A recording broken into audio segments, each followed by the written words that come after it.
Legislative set 2022 regular 2022 Louisiana's regular legislative session opens.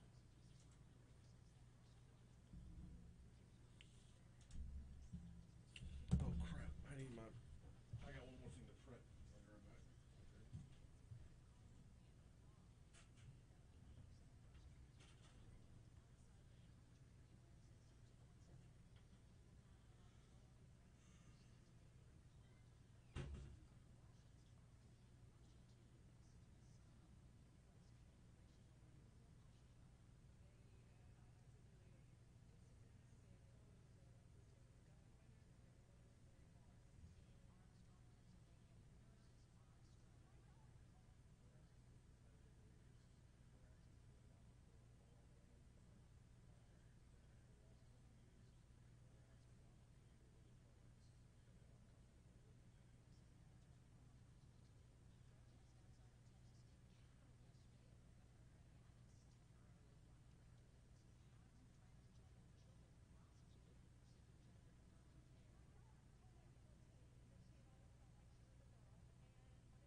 a second. Yep. Thank you.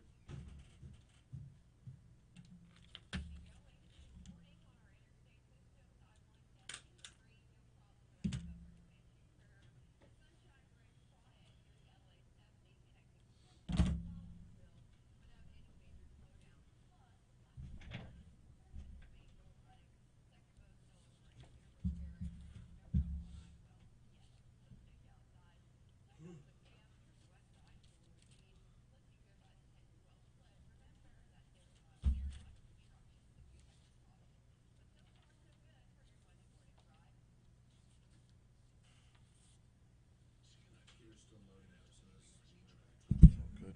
Don't worry about it.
Working every day.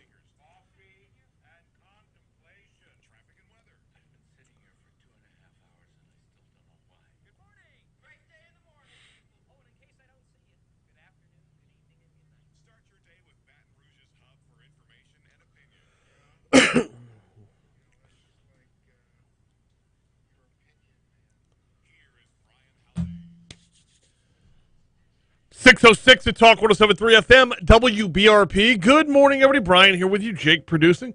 We call it Mornings with Brian Haldane, and we are off and running on a Monday morning.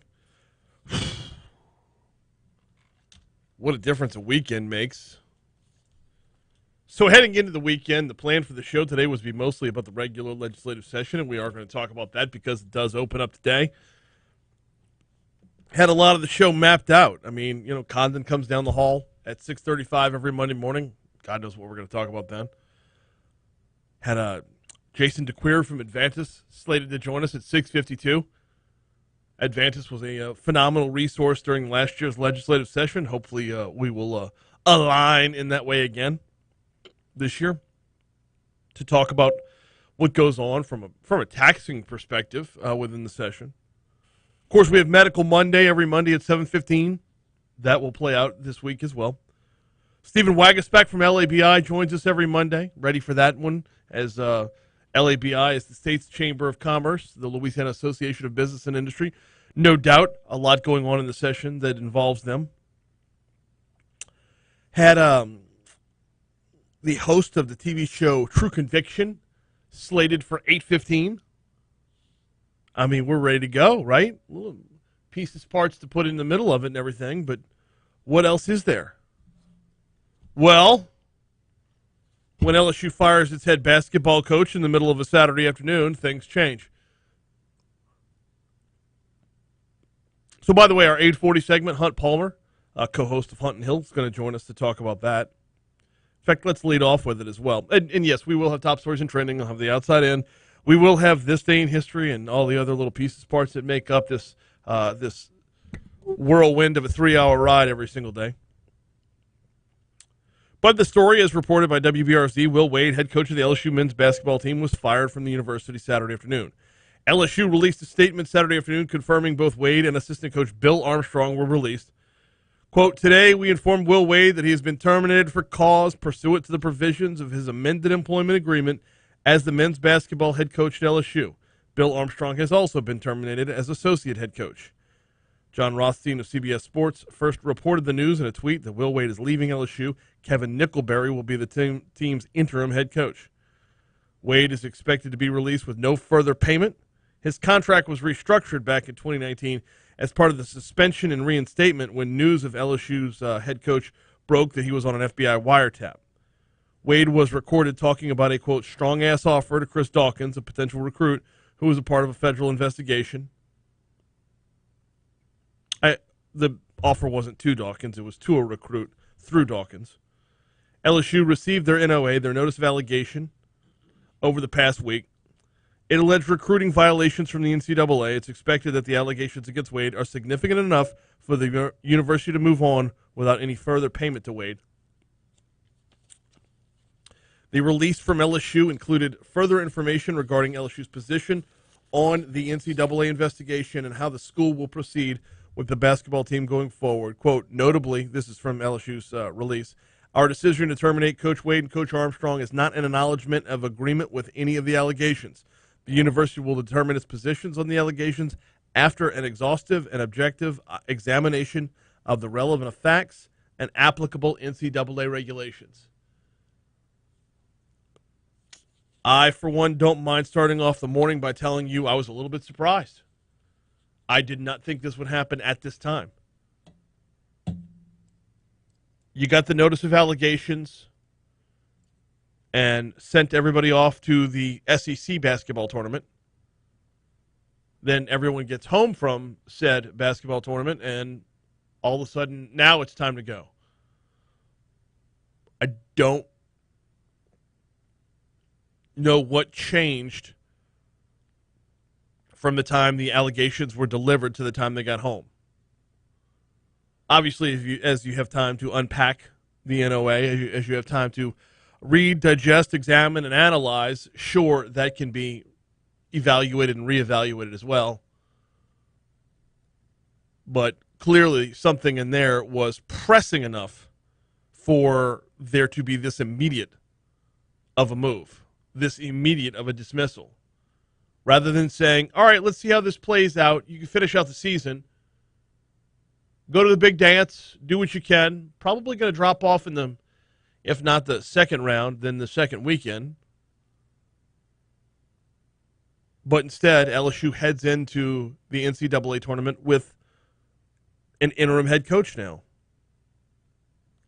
By the way, does it feel weird that with all the success that Will Wade has had at LSU, he was on the sideline for only one NCAA tournament game win? Think about that for a second. 2019, he was suspended. They got a win there. 2020, there was no tournament. Last year, they got a win and then lost to Michigan. Before that, the only other postseason win there was under the Wade tenure was in the NIT against UL Lafayette. We'll unpack a lot more of this as the show wears on, as the morning wears on. Like I said, Hunt Palmer, co-host of Hunt and Hill, going to join us at 8:40 this morning to talk a little bit about it. And we'll have some news and notes throughout. Hey, we got our first break coming up. We'll talk actual sports, not the business of hiring and firing, but actual sports in our next segment.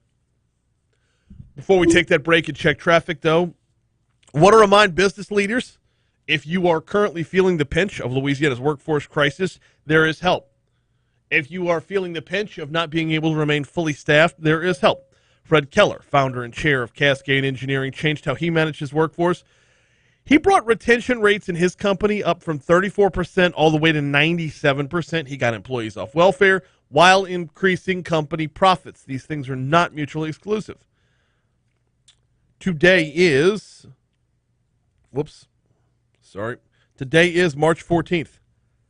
We are a week and a day away from the Rise LA Business and Industry Luncheon. Fred is going to be in town for the Rise LA Business and Industry Luncheon. You can learn his strategies. You can learn how to work with other leaders to make those strategies or implement those strategies within your own company structure.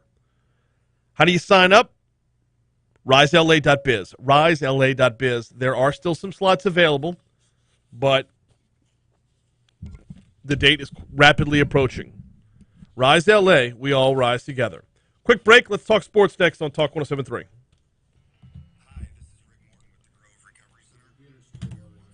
Okay.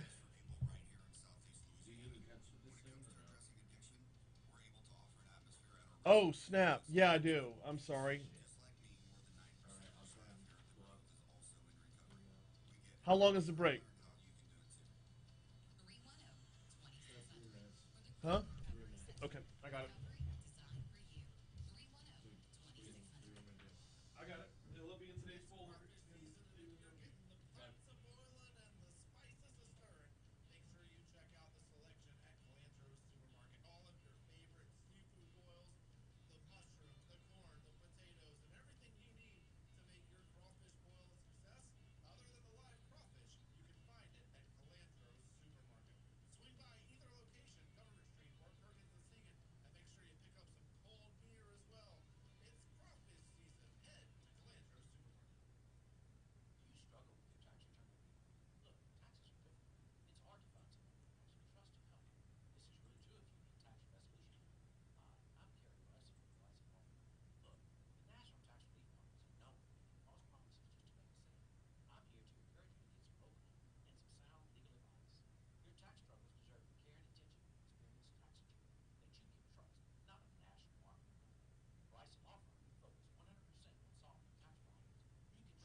6 in there. Yeah, no, I know. I was under the impression you didn't have a way to get them in. 16, 17, and 18 are in there.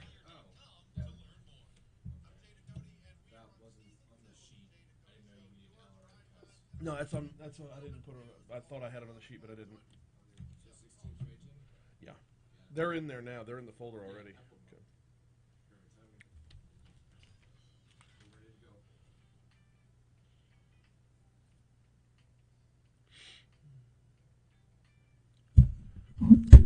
617 Talk 1073 FM WBRP. So, amidst the Will Wade news, it doesn't stop the basketball program from moving right along, and that means heading to that NCAA tournament, which Selection Sunday was yesterday. LSU grabbing a 6th seed as they will be facing Iowa State in the first round of the tournament. Let's start off on the women's side, though. After a 25-5 season, the Lady Tigers are a 3 seed in the Spokane Regional. They're going to host Jackson State this Saturday in the PMAC. Kim Mulkey and the team watched the unveiling of the bracket in the PMAC with hundreds of fans. You just get excited for people sitting there that are going to get to see a first and second round deal here in the PMAC, the fans, and then you get excited for those players sitting there that have never been a part of this. And that's my excitement. Certainly the competitive spirit comes out in me as we get closer to the games. Now, when Mulkey was the head coach at Baylor last season, her Bears beat Jackson State in the first round of the tournament, so she's familiar with this team. A very confident team. They pretty much control the SWAC. And remember, tall, 6'4", 6'5". I would have to look at their roster to see how many return, but I just know they came out and gave us everything we wanted. Now, later down the stretch, we separated ourselves from them with the score. Yeah, a little bit. I think the final was 101 to 52, so they covered the number. Now, Mulkey has led LSU to its first NCAA tournament appearance since 2018. This is the first time since 2014 that the Lady Tigers will host first and second round games. Amongst a lot of negativity right now, what a great positive feel today. What a wonderful positive feel for everybody, and that needs to be the message, is this is awesome. We sat here, not in here, but out there on the PMAC court in April when I was hired. Did y'all think y'all would be sitting here and we'd be talking about this? Of course not. I'm so happy for the players. Yeah, of course not is right. You remember how badly she was poor-mouthing the team this year? Lowering expectations heading into the season? This is far beyond what anyone expected. Back to the men's side. That game is going to be Friday at 6:20 p.m. For LSU versus Iowa State. Now, as far as baseball is concerned, Tigers over the weekend taking the series, sweeping the series from Bethune-Cookman, 8-7 on Friday, 5-1 on Saturday, and then 15-0 yesterday. One other quick note, heading to the NFL, Tom Brady got tired of retirement. He announced over the weekend that he's coming back to play for the Bucs next year. Here comes the Fox Business Report.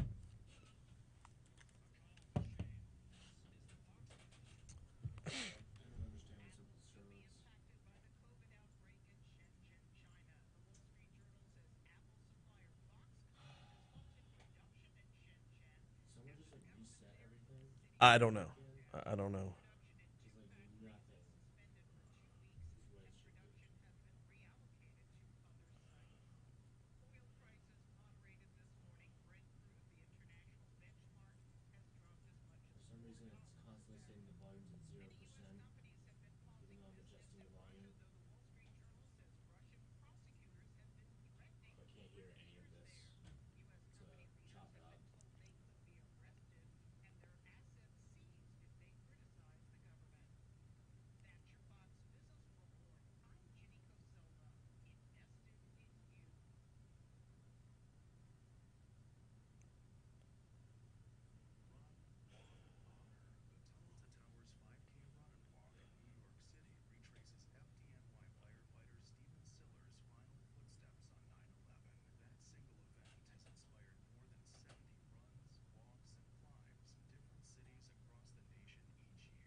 We just might not have any on-demand stuff today. I mean, it like if there's a way to pull it off of Sterlitz in the 104.5 studio.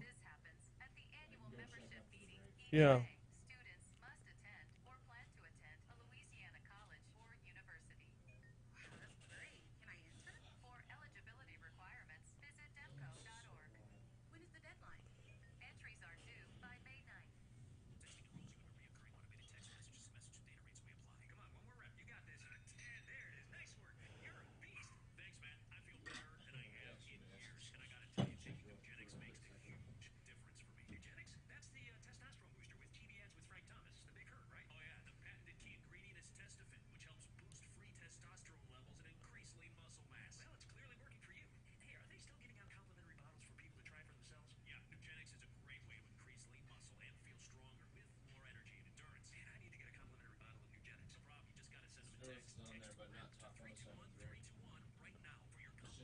I've I've used it in there before. All right.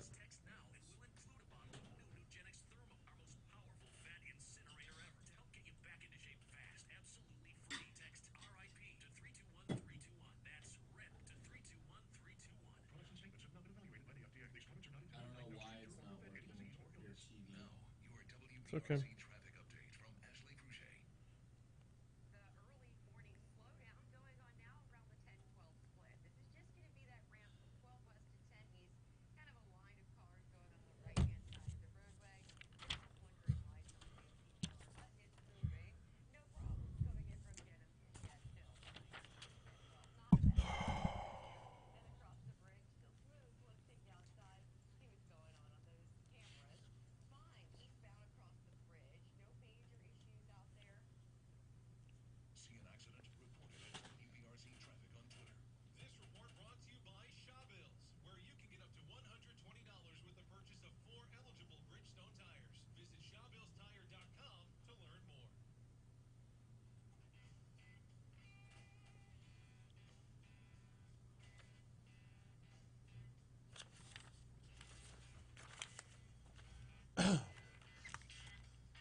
Did you turn that back off again?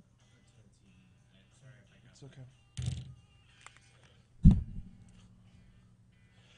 624 Talk 107.3 FM WBRP. Mornings with Brian Haldane rolling right along. So, the legislative session, the regular legislative session, does convene today.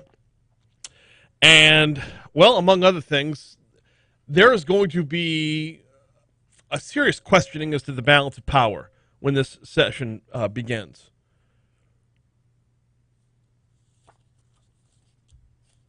There are a slew of bills pre-filed. There's a ton of topics to talk about. We're going to cover a lot of it with Jason DeCuir in our 652 segment. But I think overall, the theme and tenor of this session is going to be about checks and balances and really a shift in the way those checks and balances play out in Louisiana. Who wrote this one for The Advocate?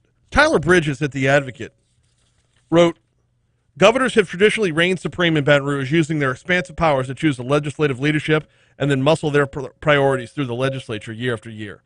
But GOP lawmakers gave notice they were no longer beholden to tradition when they took office in 2016 and installed their own Speaker of the House after the opposition of John Bell Edwards, the newly seated Democratic governor. Since then, Republicans have repeatedly used their legislative majority to challenge Edwards on taxes, the budget, education, and pandemic-related issues, but the governor has deftly won nearly every battle. So, yes, he has. But I think the fact that you even see a battle is part of that seismic shift. And that battle will continue in the session that opens today. He mentioned pandemic-related issues. That's going to come up a lot. And what the governor has won on in the past is fighting the battle within the battle. What the legislature is going to be doing this time around is looking at establishing the ground rules, not from like a one snapshot at a time, but overall. Also, what we saw after last year's regular session, the first time we saw a veto override session, it was I don't want to say historical because nothing got done, but it was an incremental movement towards history. Speaking of veto overrides, that's what's going to start off this legislative session as well, as the governor vetoed the congressional map that the legislature passed in their redistricting session. Our news partners over at Louisiana Radio Network spoke with political analyst Bernie Pincinat, who talked about a number of things. So this is not a fiscal session, but money always dominates the conversation this time around. $2.8 billion in one-time revenue that they've got to spend. Major part of the session is going to be deciding where they spend it, what do they spend it on, savings, investments, roads, highways. A lot of that, there's already agreement. You're not going to see those battles between the fourth floor and the legislature. By the way, that cash on hand, part of the federal pandemic and leftover money from previous state budgets. One-time dollars being spent on one-time spending. Everybody's pretty much in lockstep as to how that should play out. Pincinat mentioned highways. Yes, infrastructure will rule the day. A couple of things you might see some pushback on. Last year, the governor vetoed an anti-transgender bill that would have prevented biological males from competing on female sports teams. Pincinat says Republican legislators are determined to pass this bill. The governor might not veto it this year. You know, there's a pretty good chance he may look at it and say, let's modify the language and let's let it go, because you're not going to be able to stop that. All the southern states are doing that. They are, and there's valid arguments to be heard on both sides from it. Valid arguments to be heard on both sides as far as when you're talking about biological males competing against girls who were born as girls. Several bills to expand the state's medical marijuana program are out there as well. Pincinat says many conservative voters are still leery that this expansion is moving the state closer to the approval of recreational marijuana use. You may think you're voting for something that's overall popular in Louisiana, but when you run for election, you find that 40-50% of the Republicans won't vote for you because you're involved in marijuana legislation. That argument is so far behind the times, though. I mean, I don't... Does that even break down on conservative versus liberal or Democrat versus Republican? If you look at a Louisiana map as to where medical marijuana is being utilized, you will find it's in a lot of Republican strongholds. Go look at the North Shore, for crying out loud.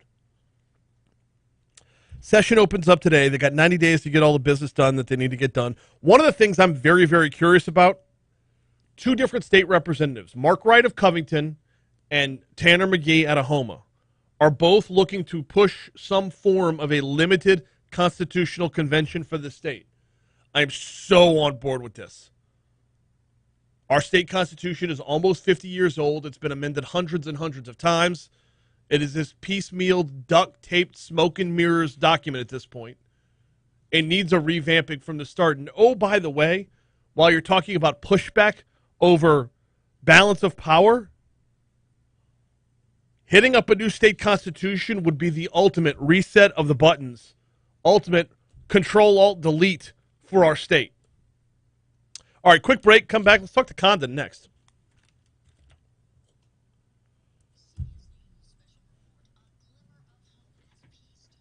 I don't even know if he's down there this morning. I don't even know if Condon's here this morning.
Good morning, Christy. Hoping you're in this morning.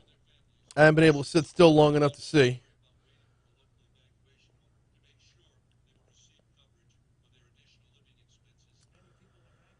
Oh, la la la la la la. Morning, Renee. Morning, Eric. Morning, Clint. Morning, Troy. Morning, Byron. Morning, Galen.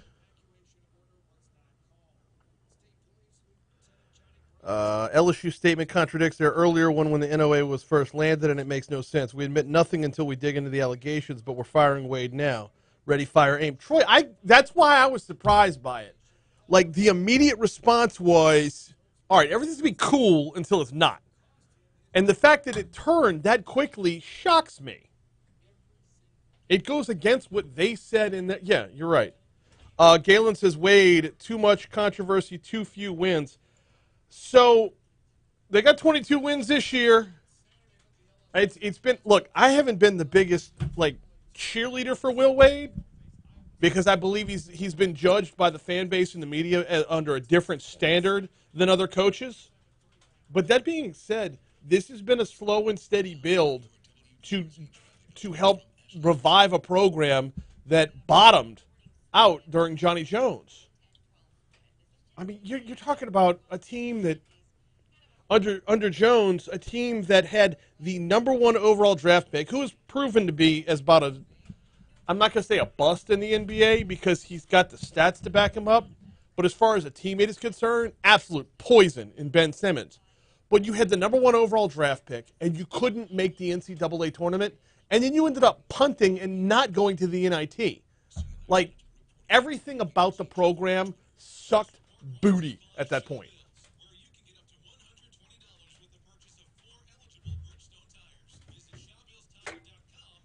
What Wade had to come in and rebuild was really, really tough. Now, that being said, too few wins. Yeah, they probably needed 2 more during this current season. We shouldn't be this far into Wade's tenure and have one injury derail what was an awesome start to a season. On the bright side, Wade can sleep through this miserable time change this morning without work. That's funny.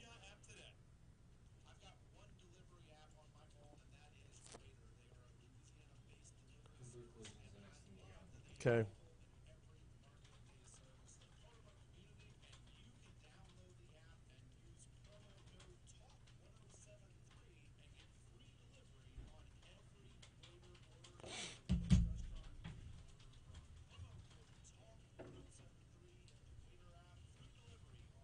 What's up, Joe? Rich! What are we talking about this morning? Yeah, a little bit of this, a little bit of that. I like, man. You hydrate, huh, B? Good for you. Always 1 gallon a day, brother. Got your little son yesterday? Oh, Jesus. What'd you do, Coach? You laid out on your roof? Nah, man. What happened? Huh? What'd you do? I'm more than happy to show you. Oh, yeah, I want to see it. Let's see here.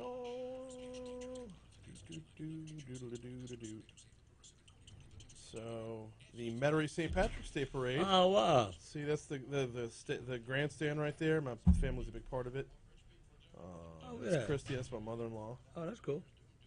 That's Christy, my sisters-in-law, and then my mother-in-law. Now, what a day for that, huh? And I know. Good for you, man. Yeah. Look at James being all pouty with his Spider-Man. That's cool, man. Good for you. Yeah, the girls had a good time. James actually did have a good That's the first time seeing that one. So I march with the cane and all that. Oh, that's cool, yeah. man. So that's Chrissy's cousin Kelly and her son Kelly Jr. So yeah, good old time yesterday. Good for you, dude. Now, I don't know what in the hell makes Irish people think a parade in the middle of a sunny day is a good idea, because this is the result. Got your little glove? Oh, bro. I'm going to have me a little peel in a little bit.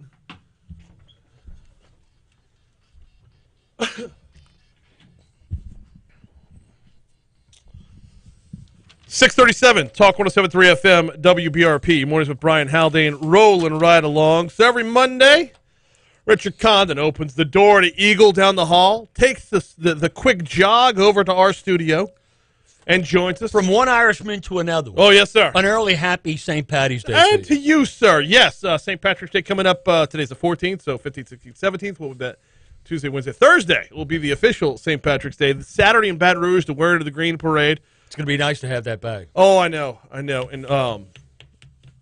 it is, to me, it is the best parade that Baton Rouge has to offer. Hey, be sarcastically, I got 81 million people I need to thank on this Monday. 81 million that's people. a lot of people, yeah. Yeah, you want to do this individually? 81,268,924 who allegedly voted for Joe Biden and Kamala Harris on November 3rd of 2020. Allegedly? Yeah. Here's what I want to thank them for, sarcastically, very, very sarcastically. According to AAA this morning, the average price of a gallon of gas is $4.32. On Saturday, I was pumping gas. Somebody had Harris Biden bumper sticker, and I asked them for $2 because every time I pump a gallon of gas, somebody up there owes me $2 for it. Look, you follow me? Look, the number of people who say that the president doesn't dictate gas prices, I hate that argument so much because the president sets policy. Policy sets trends. Trends determine where oil and gas companies are going to go with their own individual corporate plans and whatever, and that helps set gas prices.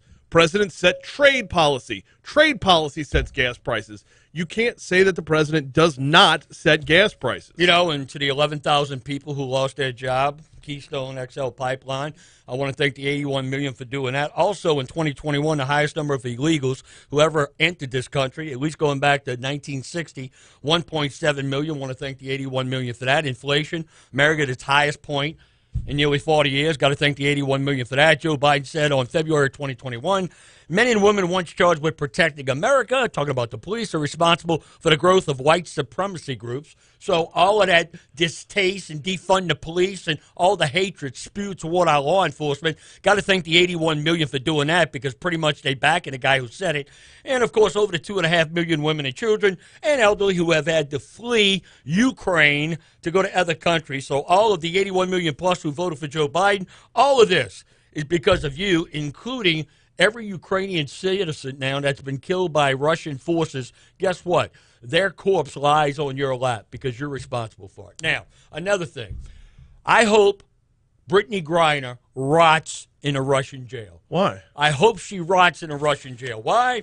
Because here's what Brittany Griner said.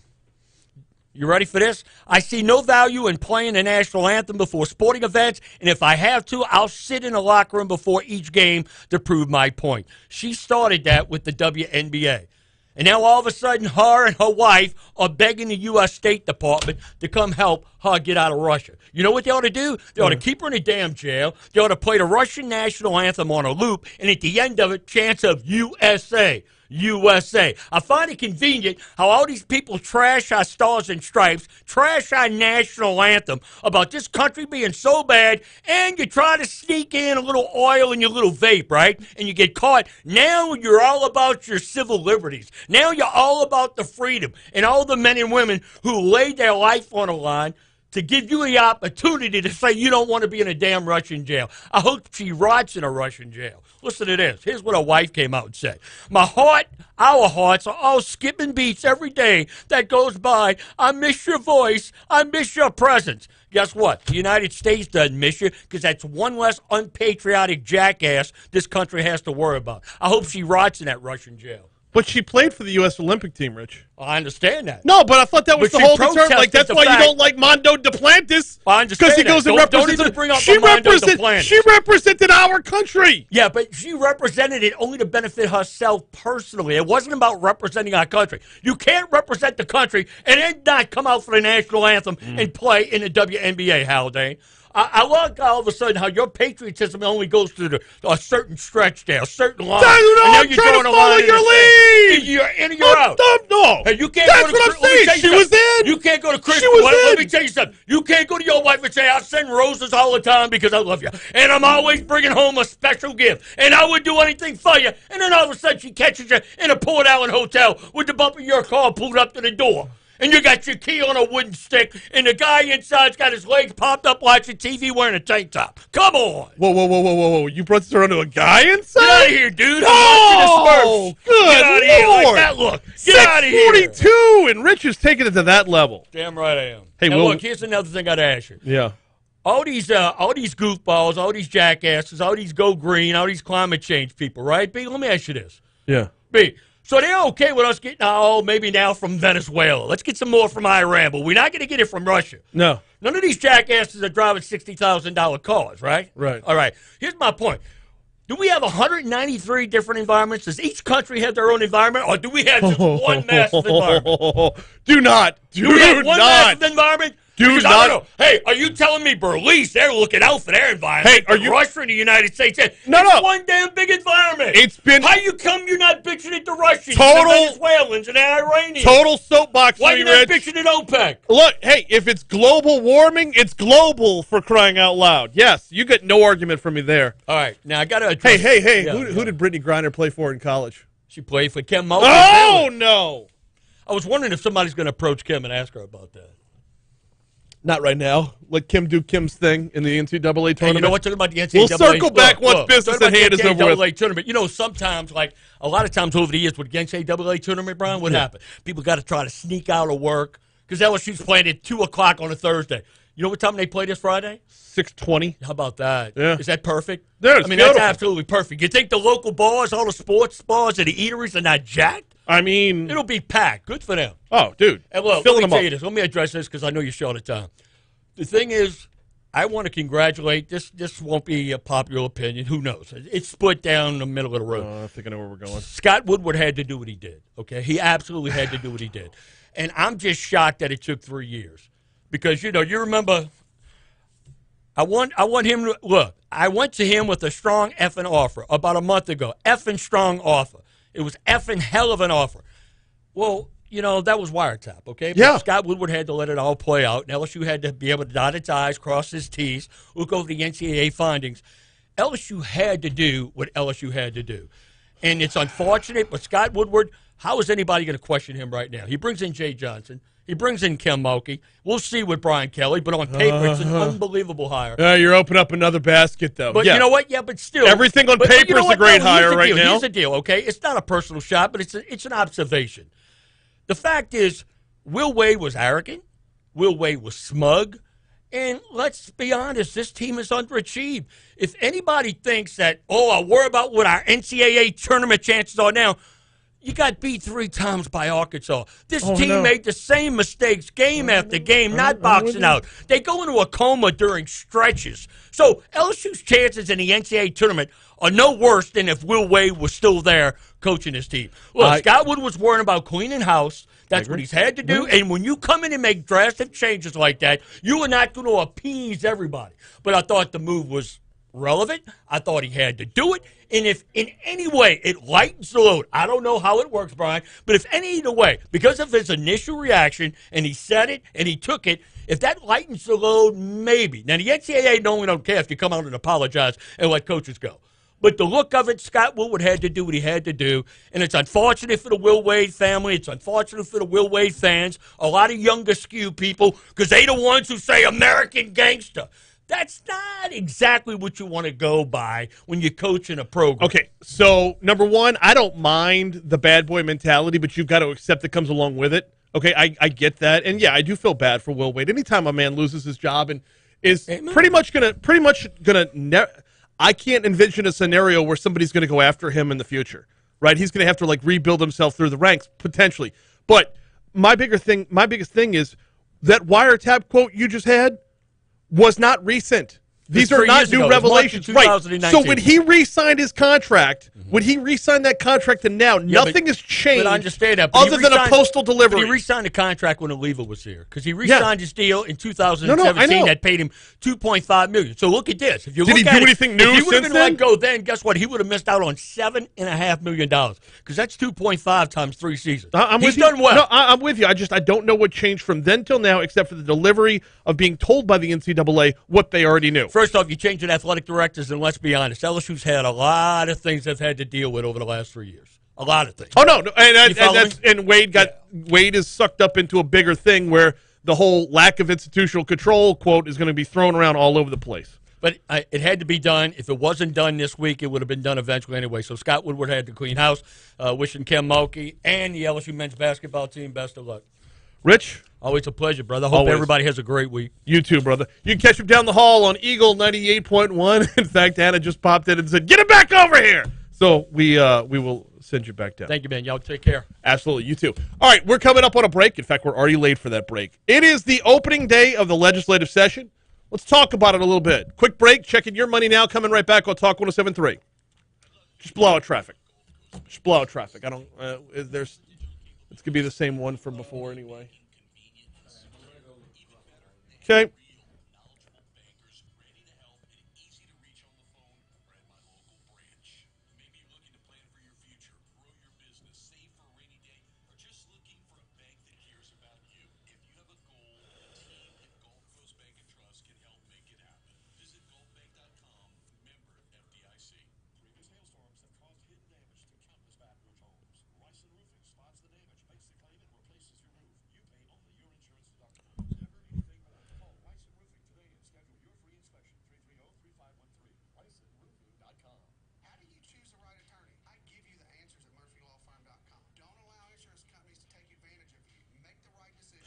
Clint, you're right there with it, buddy. I feel like he's being thrown under the bus to keep the NCAA from looking at football because of the lack of institutional control accusation.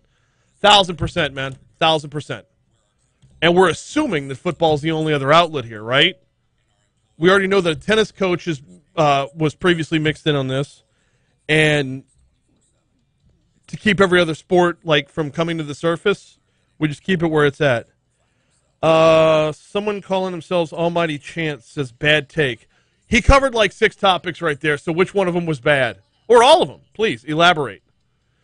Byron says, interesting how the media spin on her is about how female athletes are forced to play in other countries because of pay discrepancies with male pros. Hey, you know what? Make yourself a sellable product. The NBA has done everything in its power to make the WNBA look good. And tell me how it is that NCAA women's basketball can have 20,000 people show up on a hot night, on a good night, or not 20,000, 12,000, sorry. But the WNBA, you get 4 or 5 dozen in the stands, and that's a win. Sorry, not sorry.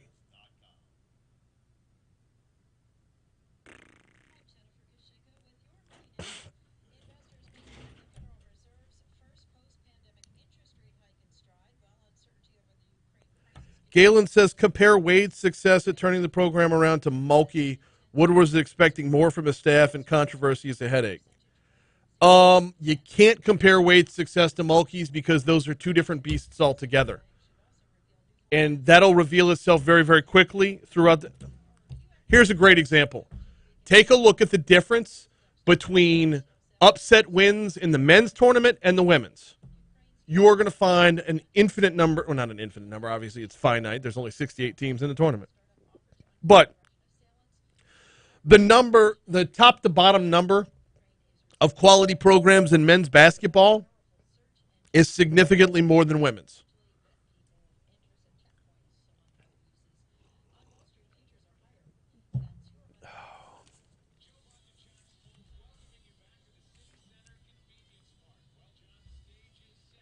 But I agree about the headaches part.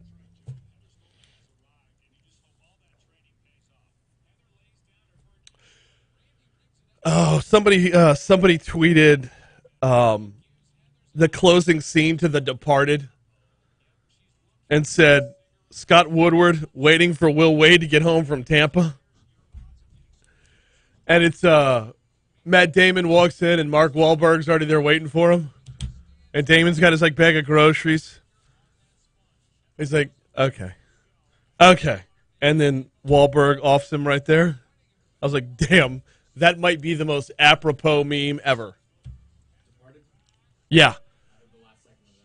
When Wahlberg is waiting for Matt Damon. Spoiler alert, by the way. Yeah. When Wahlberg is waiting for Matt Damon. Somebody tweeted over the weekend that clip, but said Scott Woodward waiting for Will Wade to get back from Tampa. Oh, God. But Matt Damon's reaction, okay.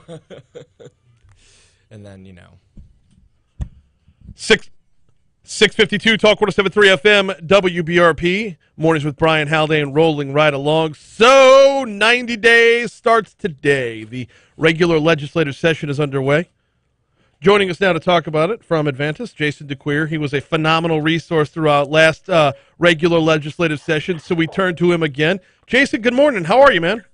Good morning, Brian. How are you doing, buddy? I am fantastic. There's no shortage of headlines today. Looking at the rundown is like trying to squeeze in everything I could squeeze in one. Yeah, it's been an interesting weekend and week. I mean, there's no shortage of issues. That one you and Condon were talking about might be as complex as the session, but we got elections going on. Both of our programs in the Final Four.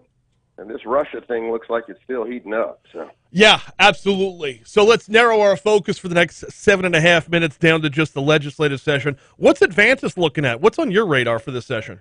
Well, obviously, this session is going to have a lot of headlines. Believe it or not, it is a non-fiscal session, which typically means you don't have a lot of big-ticket tax items. But that's not the case this session. There are a ton of tax items. You know, the legislators started with tax reform in the last session, and they saw some momentum there, and I think they want to continue to try to pick up that momentum. You're going to eventually have some term-limited legislators, and there's a lot that they still want to get done, before their term completes. So, but, just kind of looking at the session at a high level, I think there's going to be two issues kind of riding in the background that you may hear about even before they really get going. One, they're going to look at this veto override of the congressional maps, and then kind of in the background, there's still this committee over the Ronald Green incident, and I think those things will be heating up. And then, as you know, Brian, sometimes they fight more when there's a surplus than when there's a deficit, and I think they're going to be trying to figure out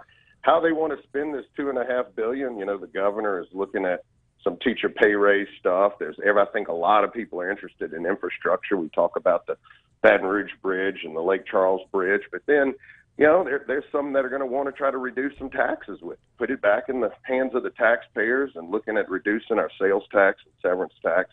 And so I think those will be a lot of the big key issues, and there'll also be some social issues with, as you know, the transgender bill and abortion and some of those types of things. All right, let's start with the teacher pay raise, and we'll get to the congressional override in a minute and possibly the Ronald Green committee as well. But let's start with the teacher pay raise. Governor looking for an extra $1,500 a year per teacher. This is something that wouldn't be coming up in a non-fiscal session if it weren't somehow tied into one-time dollars that we're getting. Do we know how much of this $1,500 per teacher goes into these one-time dollars, and how much would be part of the overall budget moving forward? Well, I don't think they have sorted that out, but at the end of the day, I mean, the math is simple. I mean, if you're going to give a raise and your teachers are going to stay at that level, then you're going to need some level of recurring dollars in order to continue to facilitate that extra increase in cost. And so, look, we had this, we ran into this debacle after Katrina, which I'm sure you remember, Brian. We had a lot more money coming into the coffers due to recovery and federal funds, and then all of a sudden, not long thereafter, we started having some deficit challenges. So I think, part of the thought is going to be, look, we do have some extra one-time dollars out there that need to be spent. And, typically the thing is you want to look at one-time expenses, not using one-time dollars for recurrent expenses. But I think you're also going to see some people who lived through or at the legislature through those Katrina days, and I'm going to be a little bit more conservative in their approach and try to figure out where this is all going to shake out. I mean, look at the price of oil right now. I mean, it was once low, now it's continuing to go up. That's going to increase some revenues, but you don't know what else you may be declining at the same time. Yeah, and that's the tough part is when those that look at future budgets to say, how does this teacher pay raise affect not next year or the year after, but because you're probably looking at more rollover dollars within the near future. But how do you make this a permanent thing? It's going to mean cutting something else. So looking at the full chessboard, that's going to mean if you want to fight politically for something, you're going to have to give something on the back end. So let's roll around to the veto override session or the veto override of the congressional maps. How dialed in is everybody going to be in fighting for congressional districts to stay where they're at, fighting to override the governor's veto? Yeah, look, I think you're going to have that. I mean, we know the balance kind of right now in both the chambers, and it's majority Republican. I think the maps that passed are likely where folks want those maps to remain.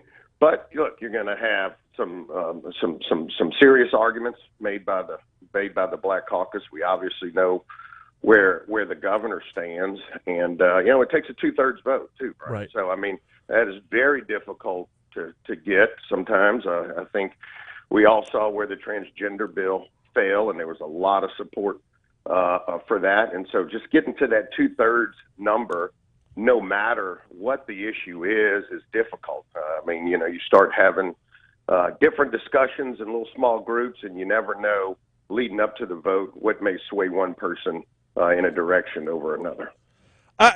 Yeah, and I'm kind of the opinion that individual legislators' takes on the maps themselves are almost to the point where they don't matter. We saw a veto override session for the first time ever after last session, and nothing got done within it.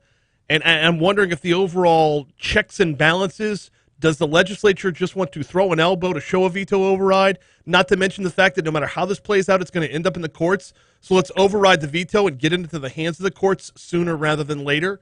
That might play a bigger role than just anybody's individual take on the map. No, I think it does. And look, timing is so important, right? I mean, the longer that this thing is hung up, the closer we're getting to those congressional elections. Oh yeah. So I mean, that when we saw the court case in Alabama and how the judges ruled there, timing was an absolute factor, and not kind of creating a chilling effect on the upcoming elections. And Louisiana could soon find itself in a similar situation. Got about 35, 40 seconds left with Jason DeCuir from Advantis talking about the opening of the legislative session. Want to give a quick mention of the Ronald Green Committee. The fact that that's running concurrently with a regular session, is that going to mean we're going to see more sound bites and photo ops than actual seeking of the truth? Yeah, it's going to be interesting. I think the committee that was assembled is very balanced.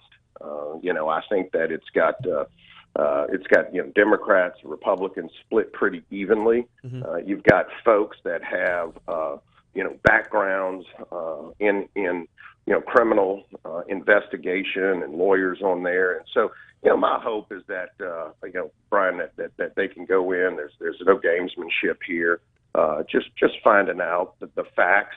Obviously, I think the family is due that sense of closure, and hopefully we can take this serious and move forward with whatever may happen after that. Emphasis on the hopefully. In the meanwhile, keep the phone handy. You know we're going to be calling often. Jason DeCuir, appreciate the time.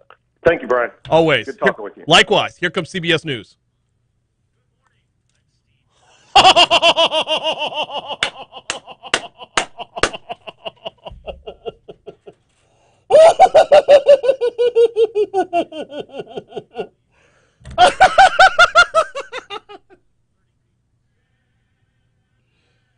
I mean,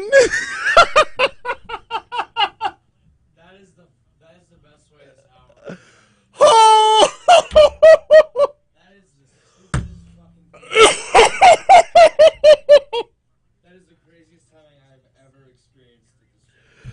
Oh God, it's better to be lucky than good, huh? All right, so if you're watching us on YouTube, well, if you're not watching us on YouTube, you're not hearing me right now. All right, YouTube, here's what happened on the air. Oh, shit, that was funny. Oh, I knew I was running long with Jason, right? Well, CBS does a tease at the top of their 7 o'clock news for the World News Roundup. I have no idea how long that tease is. Normally, it's 14 to 15 seconds. I was 21 seconds over. 21 seconds over, and as soon as I said, here's CBS News, the anchor for CBS News says, "Good morning," as if I tossed to him personally. Oh, snap, that was great. I mean, if you're listening online, but if you're on air, smooth as a baby's bottom. Oh, gosh. If you can't appreciate the little things in life, then what do we have? That was so great. Oh, man. Yep.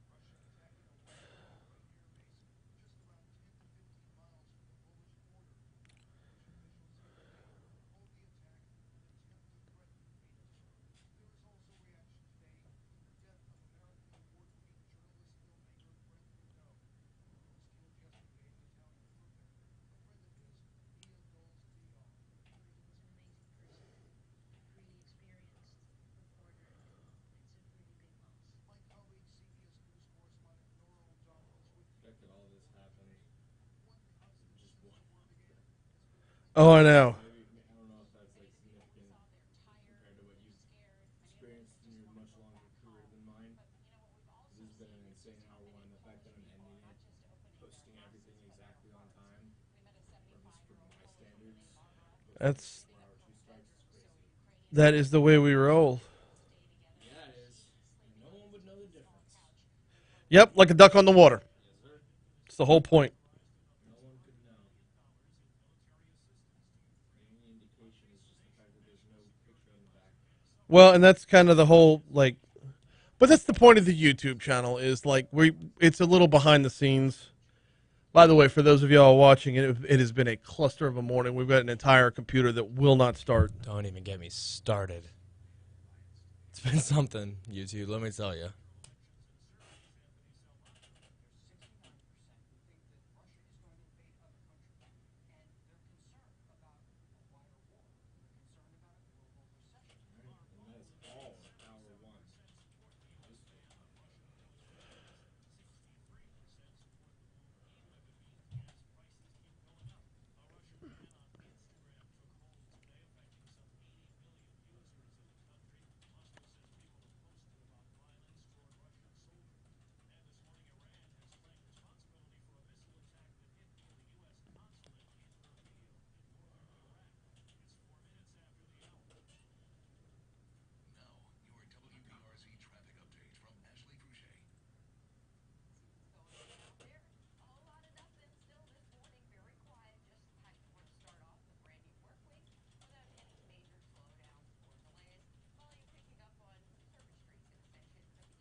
And that's all hour one.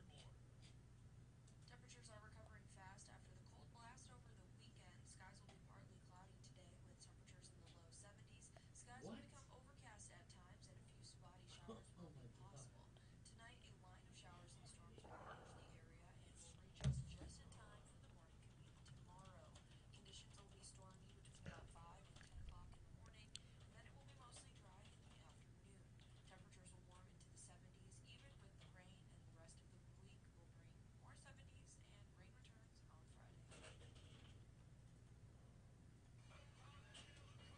and the rest of the week will bring more 70s and rain returns on Friday. Oh, complete collision. Yep. Then booyah. Gotcha. I'll do complete collision here. Medical Monday is pre-recorded. Medical Monday's like 16 minutes left. Yep. So I'll get out early. 7:06, Talk 107.3 FM, WBRP. Mornings with Brian Haldane, rolling right along. Hour two coming your way right now. We've got just as jam-packed of an hour two as we did for hour one. Though, no shortage of hour one. My appreciation to Jason DeCuir from Invasive for stopping by. Look, I love leaning on Jason for insight throughout the session. I know this morning was kind of an overview. We'll take a deeper dive on particular bills as those bills get introduced and we start to see what gains traction, what shows signs of life moving through the session. I will say this, though. I probably should have given him more. Well, there's only so much you could do with an existing clock, right? It's going to hit 7 o'clock eventually. But to give more room to run on the Ronald Green committee, Speaker Clay Scheck-Snyder and Speaker Pro Tem Tanner McGee have both said the aim of this is to find the truth. Well, politicians, by and large, when given the opportunity to hit a microphone and or camera, do so. And when you have this happening in the backdrop of the regular session, what you have is the opportunity for everybody to just meander on down to that committee room and find their way on. Hey, can I get 2 minutes time?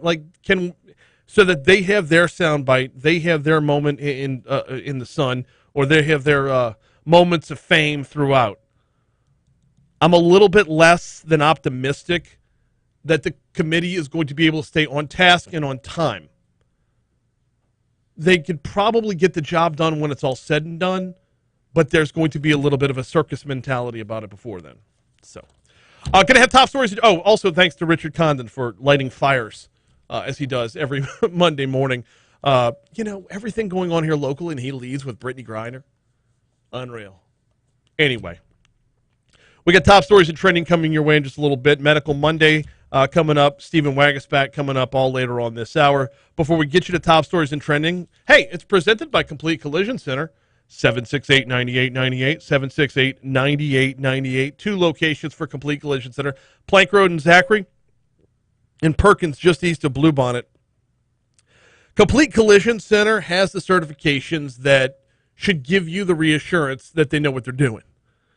More than a dozen major car manufacturers, the people who make the car, say take it there to get fixed, and the iCar Gold Class certification. I love telling you about the iCar Gold Class certification because it makes Complete Collision Center among the top 15% of collision repair businesses nationwide.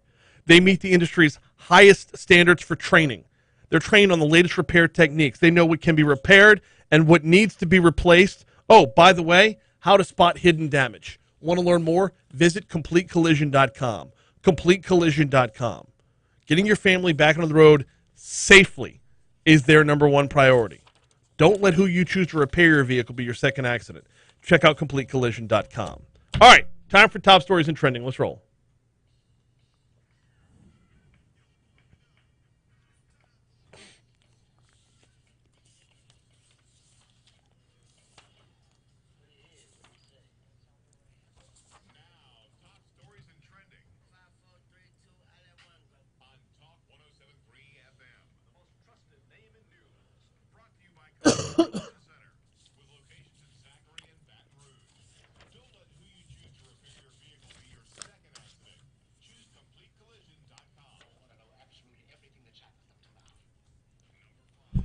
Family members of a missing mother are releasing more details about the days leading up to the disappearance of 24-year-old Kaylin Johnson and her 2-year-old son, Caden Johnson. The young mother, who's 6 months pregnant, had not been heard from since March 5th when Johnson's best friend called her. Quote, she told her friend that she had just made it home. She wanted to take a bath and get something to eat, and that was the last time anyone heard from her, Johnson's mother, April Johnson, said.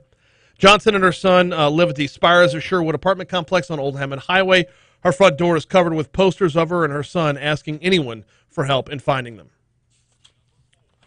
A man was shot in the 4300 block of Airline Highway late Saturday night. BRPD did not disclose what motivated the shooting that took place around 11 p.m., but said the man's injuries were non-life-threatening. No more information on the shooting has been made available. A teenager was shot while playing with a gun in Central Sunday afternoon. Sheriff's deputies said the shooting happened on East Brookside near Central High School. While 2 juveniles were playing with a gun, it fired, hitting one of the kids in the leg. When deputies were dispatched, the kids were originally claimed the bullet was fired from a drive-by shooting, but later confessed as to what happened. The teenager was not identified. Sheriff's deputies said charges are possible in the case. The 15-year-old is expected to recover. Sheriff's deputies, a man who shot and killed a pregnant teenager, killing her unborn child Saturday night. Chad Blackard was booked in a jail on feticide and homicide charges. Deputy said Blackard was sitting in the back seat of a car driving on Segan Lane near McCann Drive between I-10 and Airline when he fired a shot inside the car. The bullet hit the victim in the back. The teenage victim, 17-year-old Carrington Smith, was 25 weeks pregnant. Smith and the unborn child both died. Before she died, deputies said Smith suggested the gun was in her purse when it went off, but detectives later learned that was not what happened. A small child was shot in the Gardier area Sunday afternoon, according to sheriff's deputies. East Baton Rouge Parish Sheriff's Office said the parents brought the 3-year-old into the hospital with a gunshot wound. Parents told deputies the shooting occurred on Skysail Avenue. The child accidentally shot themselves. According to deputies, the 3-year-old is in serious condition. The circumstances of the shooting are unknown at the time. Again, no more information was made immediately available in this case. Those are your top stories. Here is a look at what's trending this morning. Jake, got to invoke the alligator rule. Is it time? It is time for the alligator rule. Let's go. Also the Florida rule. Oh, boy. Oh, the human remains found in an alligator-infested canal Thursday have been identified as belonging to a St. Lucie County man, according to Martin County deputies. The Martin County Sheriff's Office said Friday, detectives found an arm, a hand, part of a leg after an alligator was spotted guarding the body part on the Hungry Land Preserve. Wow, that's inappropriately named. About 30 miles northwest of West Palm Beach. A second body part was found in a different canal about a mile away. Deputies said the remains were found in what appeared to be a shallow grave. Using fingerprints from the severed arm, a medical examiner identified the remains as belonging to 42-year-old Dustin Davis Mills of St. Lucie County. Mills, authorities say, served time in prison for manufacturing, sale, and delivering of marijuana, trafficking in illegal substances, resisting arrest with violence, and battery of law enforcement or firefighter. He was released in February of 2020.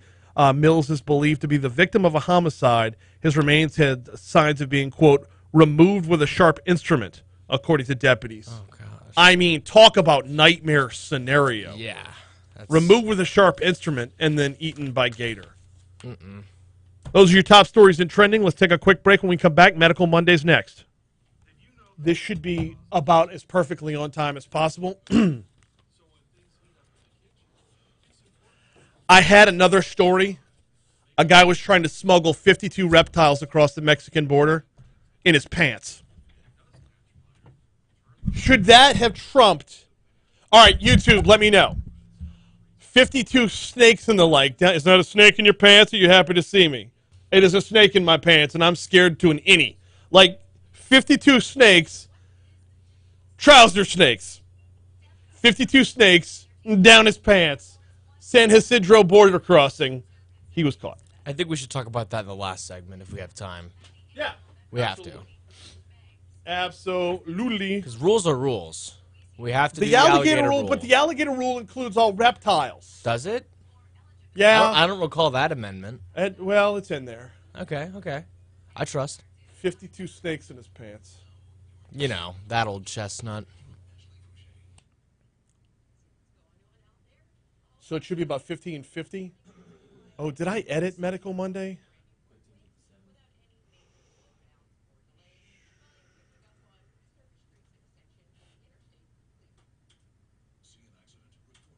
I have a brutal time trying to pronounce this. He's got to get rid of me. Y'all get the Medical Monday segment coming your way.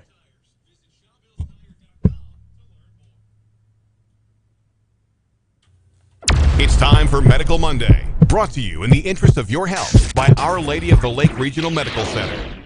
Yes, it is time for Medical Monday. We talk about the healthcare business every single Monday, courtesy of the folks over at Our Lady of the Lake.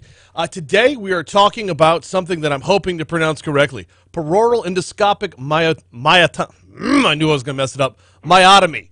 Dr. Nick LeBlanc. Okay, I butchered the last word in that one, Doc. How are you? I'm doing well. Not a problem. It's definitely a challenging word, especially if it's not something you see or use every day. Well, I honestly thought I was going to butcher peroral and not myotomy, but, you know, such is life. This is how it plays out. Let's dive in and talk about this a little bit. This is, let's start with the basics about minimally invasive surgery. Let's talk a little bit about minimally invasive surgery. What are some of the advantages here? Yeah, absolutely. So minimally invasive surgery refers to any procedure that we do currently in a manner that causes much less trauma or injury to the tissues compared to the prior open or larger incisions that we used to make for surgery. This is done via access with a cannula. You can use endoscopy or endoscopes, which are little scopes with cameras at the end. You can use a laparoscope, which is in the abdomen or the belly. That's what you're using through this camera. Or in our thoracic side, we're using the thoracoscopes for the thoracic cavity. This overall has shown that there is less bleeding. As you can imagine, there's less pain, being that the incisions are much smaller. This translates to less narcotics after surgery, meaning people are breathing better. Their bowel function isn't as manipulated or slow to recovery. This leads to overall fewer complications with shorter hospitalizations, which means a faster overall recovery to the patient's preoperative state. And from the patient perspective, for them, a couple of things. Also, that means that they have minimal scars. So you've gone from an incision that could be a few inches to now it's basically about an inch wide. And then from our perspective, it's much more beneficial for our visualization, our retraction, and we get the same comparable surgical outcomes from the oncology, meaning that a cancer operation. So we are not shortchanging our patients with a lesser operation, and in some ways, we are able to get more information through these minimally invasive approaches. We're talking with Dr. Nick LeBlanc about some minimally invasive surgeries. We're going to get to the peroral endoscopic myotomy in just a minute. I'm going to get there, I promise. But Much better. Before we do that, though, I want to talk about a couple of other, just kind of overall view. Is there any part of the body that y'all can't get at with a minimally invasive surgery? Is there anything that within those different types that you listed, is there anything that's kind of still not in the realm of what you're capable of? At this day and age, it really feels like we can get to anything. Mm-hmm. It truly does. I mean, at the lake, we have many highly trained and vastly skilled surgeons who help make up and compose of the Robotic Surgery Institute. We do in the thoracic realm from lung to the esophagus to chest wall lesions or masses, or what we call the mediastinum, so just a little compartment area of the chest where we were doing these with the robot. A lot of our other surgeons from the Robotic Surgery Institute take care of the pancreas, the liver, the gallbladder. The colorectal surgeons here are doing it. Our bariatric, our weight loss program is also using it. They're doing complex hernias through the minimally invasive and robotic measure. Urology and head and neck can also do many of their procedures through the robotic platform. And this also makes up a lot of the other gastrointestinal surgical options as well as leading to the esophagus. There's a million benefits here, and clearly it's growing and where you have access to. Are there any negatives? I mean, is there anybody going to tell you there were benefits to the old ways of doing things? So obviously the biggest factor is the surgeon comfort. So you do not want to go to a surgeon who is doing open and he is comfortable and has great outcomes doing open surgical procedures to then switch overnight to minimally invasive. It is a training that is involved with it, and that starts from residency. It actually starts in med school where, we are some of the best camera operators around, and then you get more and more autonomy with the procedure as you go along in your procedure, so your career rather. So only the people that would say that in their hands they're going to do an open procedure, that seems to be the biggest detriment or deterrence from going to the minimally invasive.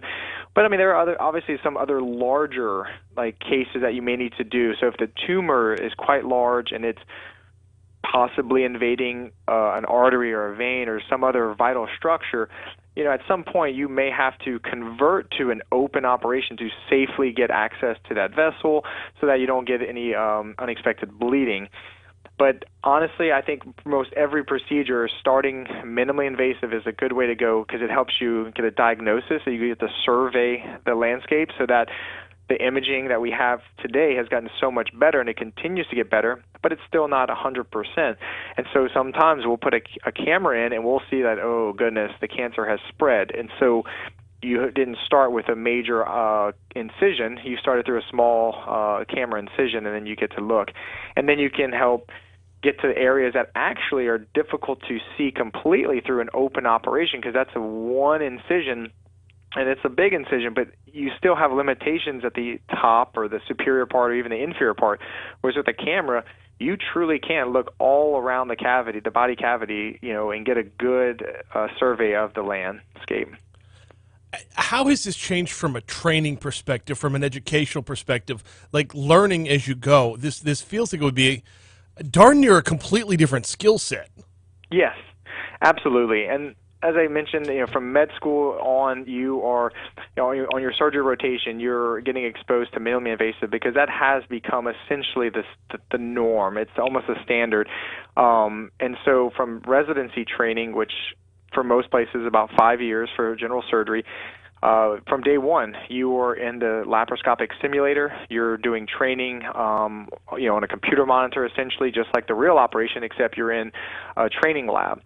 And then you start as a graded response. So you are, maybe you're holding camera and retracting. Okay, you do that, you show the attending and your chief resident that you can, you know what you're doing and you know the anatomy and you can see where you need to go next. So then they start letting you do more of the dissection or clearing off the planes. And then it's just a graded process from that. And everyone advances at their own speed, as you might imagine. Some pick it up really quickly, whereas some take a little bit longer to grasp the concepts. But it's become the norm. In fact, open operations are not nearly as common in certain big markets. So we're talking New York and LA and stuff like that. There are fellowships for open operations. So if there is a case that gets converted to open, you are there for additional training to go and help out and do an open operation. It seems a bit much because, from the laparoscopic part, you are seeing the open operation. You're just doing it in a more challenging way through small incisions. The open operation is just a bigger operation doing the same procedure. I mean, does one group talk smack against the other?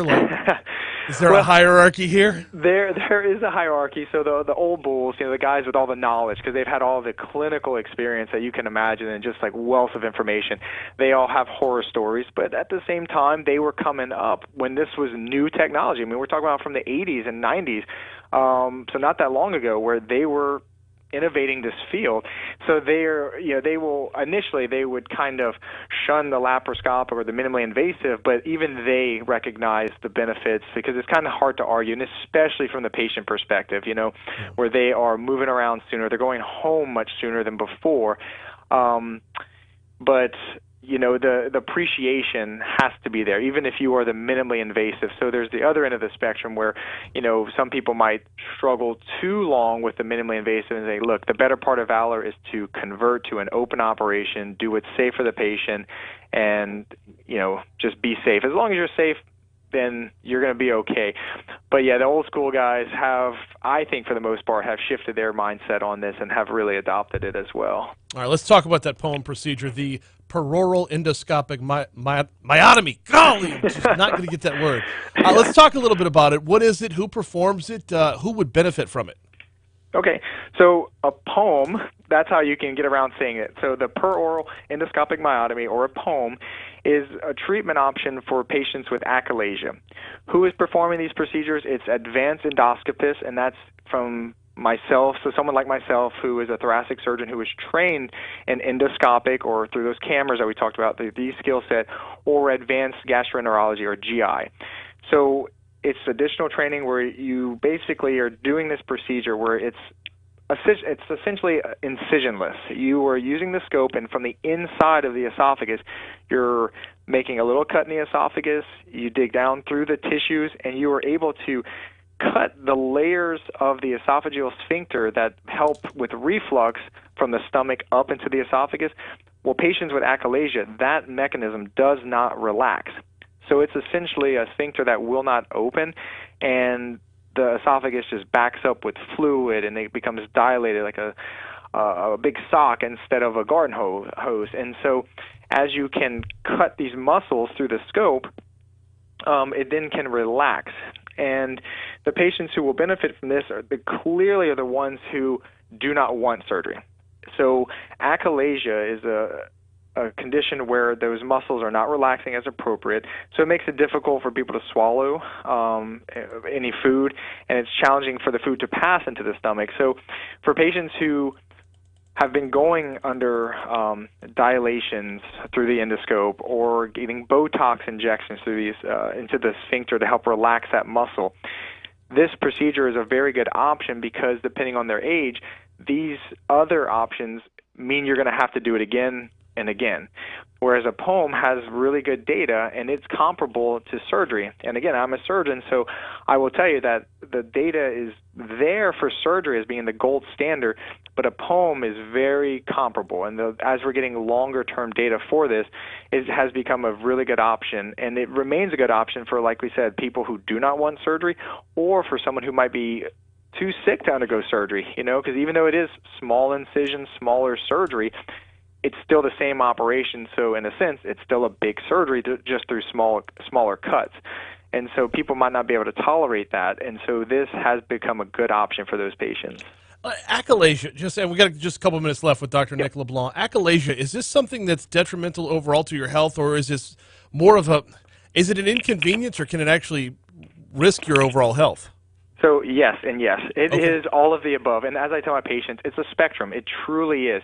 It's a spectrum from nothing needed. Patients really don't have many problems, just some mild symptoms of not being able to swallow as well as they would like, but they've dealt with it, to needing medications, to needing endoscopic procedures like we talked about, where you dilate or you inject Botox and then dilate it, or you do the POEM, or you need surgery to do what's called a Heller myotomy. So you cut the muscle, and then you usually will do a partial wrap of the stomach to help with reflux, because as you can imagine, if you cut the muscle, then things can now come up.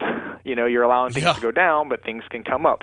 So you would do a partial wrap to help mitigate that, all the way to where some patients it becomes so dilated that esophagus does not function. It becomes a sigmoid esophagus, where it looks like the sigmoid of the colon on the other end of the GI tract. And so those patients sometimes need an esophagectomy, and then in very rare, luckily it's very rare, but some of these patients can progress to esophageal cancer. So yeah, across the board, and it's is this something that worsens with age, or is it when you have it, you have it? Yeah, it is one of those things. When you have it, but it does progress. It seems to be a progressive disease.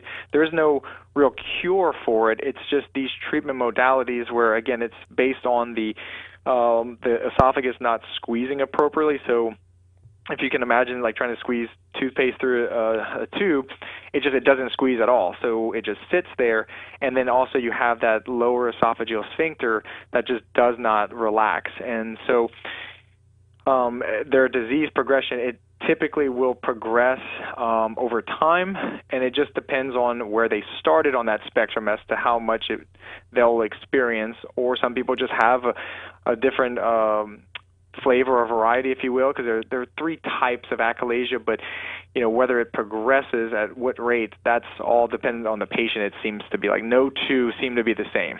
Got about 1 minute left with Dr. Nick LeBlanc. So if the POEM procedure sounds right, if this is something that's setting off an alarm with somebody, or any of these minimally invasive procedures, what's the next steps?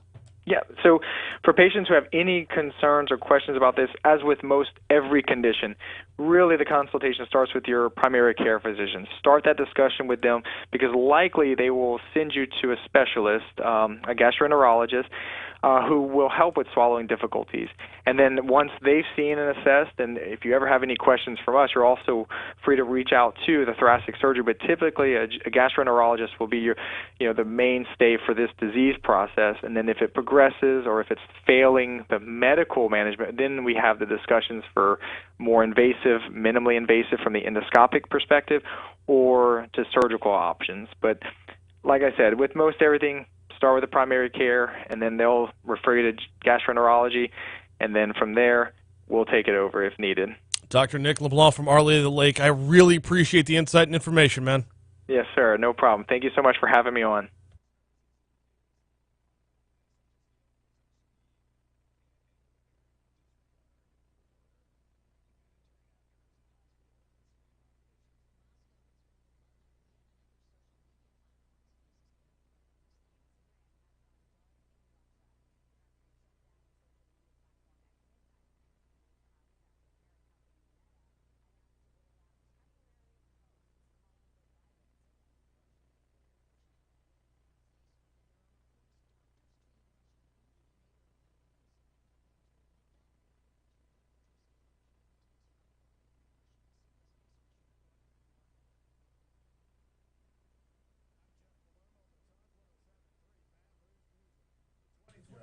Thank you.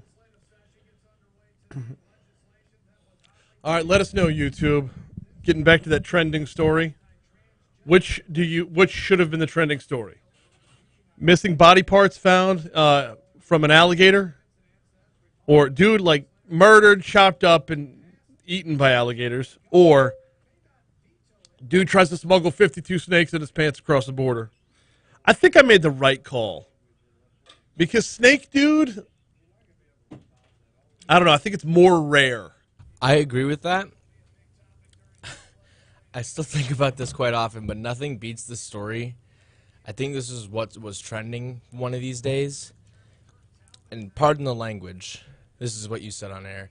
It was a man got pulled over and was smuggling cocaine and other substances strapped around his penis. Yes. And then he claimed it wasn't his. He claimed it wasn't his. Yes.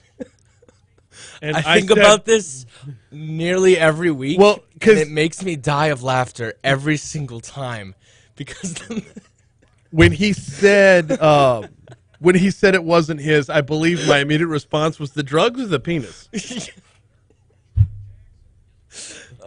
That's a clip I go back and watch every now and then. It makes me laugh every single time. Crap like that keeps me from winning the LABI awards. Because you're like, cocaine! Yes. Oh, yeah. I did Dr. Roxo from Death Clock from Metalocalypse. Dude, that killed me. I forget, somebody else was in the studio at the time as well. It wasn't just you and me. Yeah, I don't remember. I don't remember either, but we you don't that is the funniest thing I think you have ever said on air. Thank you. You don't get bites at the apple like that often. You got to take advantage of them. No, you don't. Oh, God, it was so good.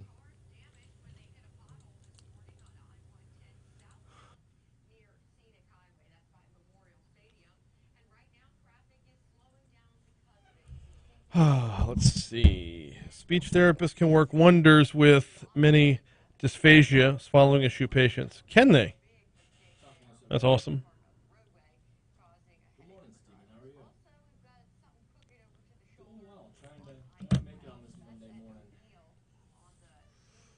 Oh, definitely not. I forgot about it for a split second, wondering why it was so difficult to wake up this morning. But hey, I made it on time, and that's what matters. We're gonna be hitting the segment in about a minute or two.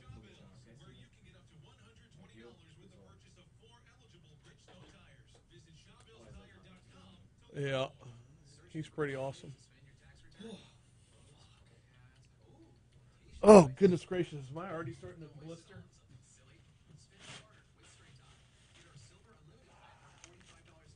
Yes, I am. Oh, this is going to be brutal. These next 3 days are going to hurt so bad. I'm sunburned so bad that I'm blistering. I knew as much, too. I knew as soon as I got on the route, I'm like, this is going to be a bad, bad day. And nobody around me had sunscreen, and everybody around me had a damn hat. And I'm like, why did I not do this?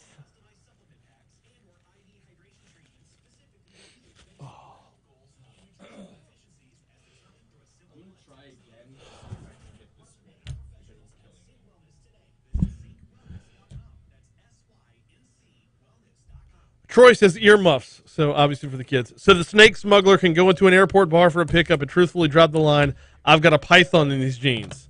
Literally. Oh, no, I know. Guy's got 52 trouser snakes. Yep. You turned it back on.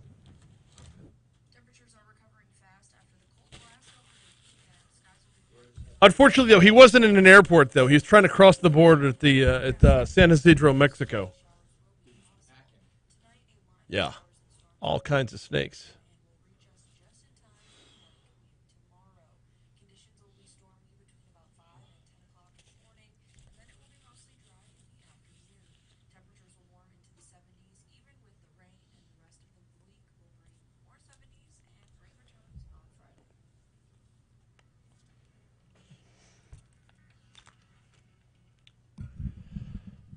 .736 at Talk 107.3 FM, WBRP. Mornings with Brian Haldane rolling right along. So today is the beginning of the legislative session, and we will dive into that.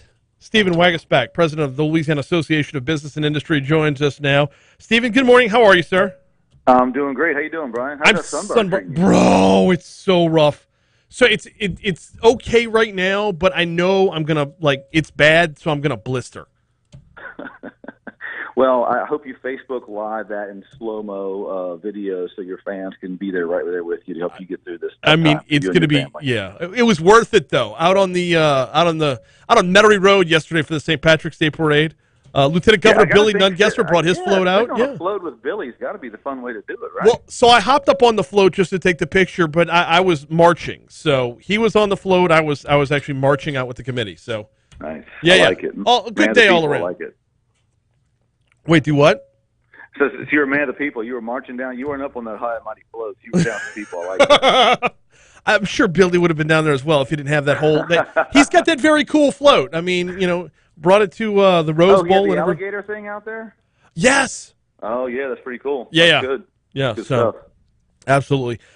We've got a lot of ground to cover with the legislative session, but I've got to ask, and you were talking with my producer about this off the air a little bit. I thought we were done with daylight saving time. What happened there? I don't know. I can't tell if this is one of those things we're just destined to babysit our entire lives, or at some point one day we're just going to stop doing it. But this feels like one of the easiest things to just rise up and defeat, in my opinion, that's never really been challenged. So hopefully one day, because isn't it like Michigan or Arizona or some state that basically said we're not doing it? I can't remember which one it was. There's like 3 states. Is it 3 states? Yeah. So yes, I mean, maybe we can be the protest state. I think what we didn't we have like a resolution or something like here that basically expressed the willingness or something? I don't think there was an actual law passed here, but I could be wrong on that. Yeah, and this shows you how much I care. I never bothered to go back and look it up. But I remember something happening, but I thought it was contingent upon something happening federally as well. I think the resolution might have been like, if the rest of the nation gets rid of it, we will too. I don't know. Which is kind of useless, because if the restoration, if the feds get rid of it, then it's gone. Exactly. So. Exactly. In the meanwhile, daylight savings or none, session gets open today. What's LABI looking at? This is going to be kind of a wide-ranging session. I mean, usually when you go into a session, budget is the number one name of the game that everyone talks about. But, with so much federal money rolling around the Capitol, budget's going to kind of take care of itself, so to extent. I mean, there'll be a lot of debates as to where to spend excess dollars and to make sure they're not spent on recurring expenses. But for the most part, that's not going to be the big issue. So I do think there will be plenty of time left over for other issues. I know our priority will be education reform, filling that gap. Our view is this: the workforce challenges facing this state are intense and sincere. There needs to be a long-term approach taken. Right now, we've got less than 50% of our K-3 kids that read at grade level. Our scores, testing scores in K-12 have gone down 5% over the last 2 years because of the pandemic. We have to have an Apollo mission type effort to bring that back up and running. So the biggest piece we're pushing this year is something called education savings accounts. This policy would allow certain families, whether it be low-income families or families with special needs or a few other characteristics, to use a portion of the dollars the state spends on them already and give them more flexible uses to use those dollars in ways that help their kids the most. Maybe that's a transportation solution to get to a better school. Maybe it's a speech therapy or an ABA therapy for as a wraparound service if a family has a special needs child. We want more flexibility for parents, because right now we really have a two-tiered system in Louisiana. If you have money, you can go around and shop for the school you want or go to private school, whatever. And unfortunately, if you're low income, you're stuck in the school the government tells you to go to, and that's not fair. And so we want to bring solutions to every family so that everyone has mobility to make the best choice for their child. We think that's good for each of those children to stay on grade level. We think it's good to help them, get ready for the workforce. But also, we think it'll inject a level of competition in the education system that, quite frankly, is a long time coming, and we think will raise the performance of everyone. Why only certain families of lower income and not everybody? Well, it's more of like a step-by-step approach. If you're asking me, we would prefer it for everybody. Mm-hmm. But the truth is, there are legislative realities, and, this is a somewhat new concept. Only 8 states have education savings accounts around the country. And so we're more than open to start with a manageable step, show policymakers and families that there are real solutions right now that don't cost extra dollars, but do give tremendous amount of extra mobility and flexibility to parents. We're willing to take that step more cautiously if folks want to, but we'll get in this debate this session. And if there's an appetite for a broader application, hey, we're all in. Mm-hmm. But at the same time, we just hope we don't leave this session with none of this happening, because ESAs we think are the wave of the future. We think states are starting to take a hard look at them, and families coming out of the pandemic have learned how to go home, have more flexible ways to kind of get through a daily grind and get through an education program. families are not going to tolerate not having choice for much longer. And I think families deserve it, and it's a long time coming, and pretty soon it's going to be the expected norm. No, absolutely. And it puts everybody in a weird spot, though, especially if you're only targeting the lower income families because, hey, you're talking to a guy who's got 3 jobs and my wife's got 3 jobs. Like, we made this commitment to put in this level of effort to make sure our kids have that education. That's but right. I can't envision a scenario where if it's thrown out in a test run that we would have the same decision to control our own tax dollars that others would. I would love it to be universal for every public school student. I think that's the best policy, and I'm hoping one day we get there. And if that one day is a month from now, I'm all in. All right. But if it's not, and there needs to be a more tailored approach, I don't think that should stop us, because if we can show that this system works, then I think it's easier to come back in subsequent legislatures and say, why shouldn't every family have the same right that these families have? And so I'm ready for the grand slam home run, but I'm also ready for a bunt single if we have to. Anything to get on base with this issue, because education savings accounts, I think, are the key to us finally getting out of this 49th and 50th, ranking. And look, they're not a cure for every family. For some families, a voucher is a better option. For some families, a scholarship is a better option. For some families, this won't impact. But we need to put more tools in the toolbox, because we can't keep looking at 48th, 49th, and 50th scores and just shrugging our shoulders and say, well, I guess we just got to throw the same old money at the same old system. That will not work. And so that's why we're so excited about this.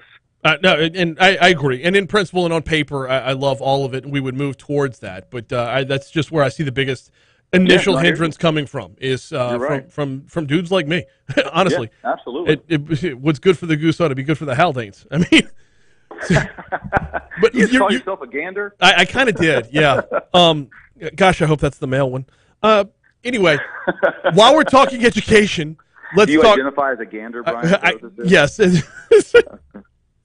My pronouns are quack quack. While we're talking education, let's talk teacher pay raises. There's going to be a push to get a $1,500 per year raise. It's going to be wrapped into a lot of one-time spending.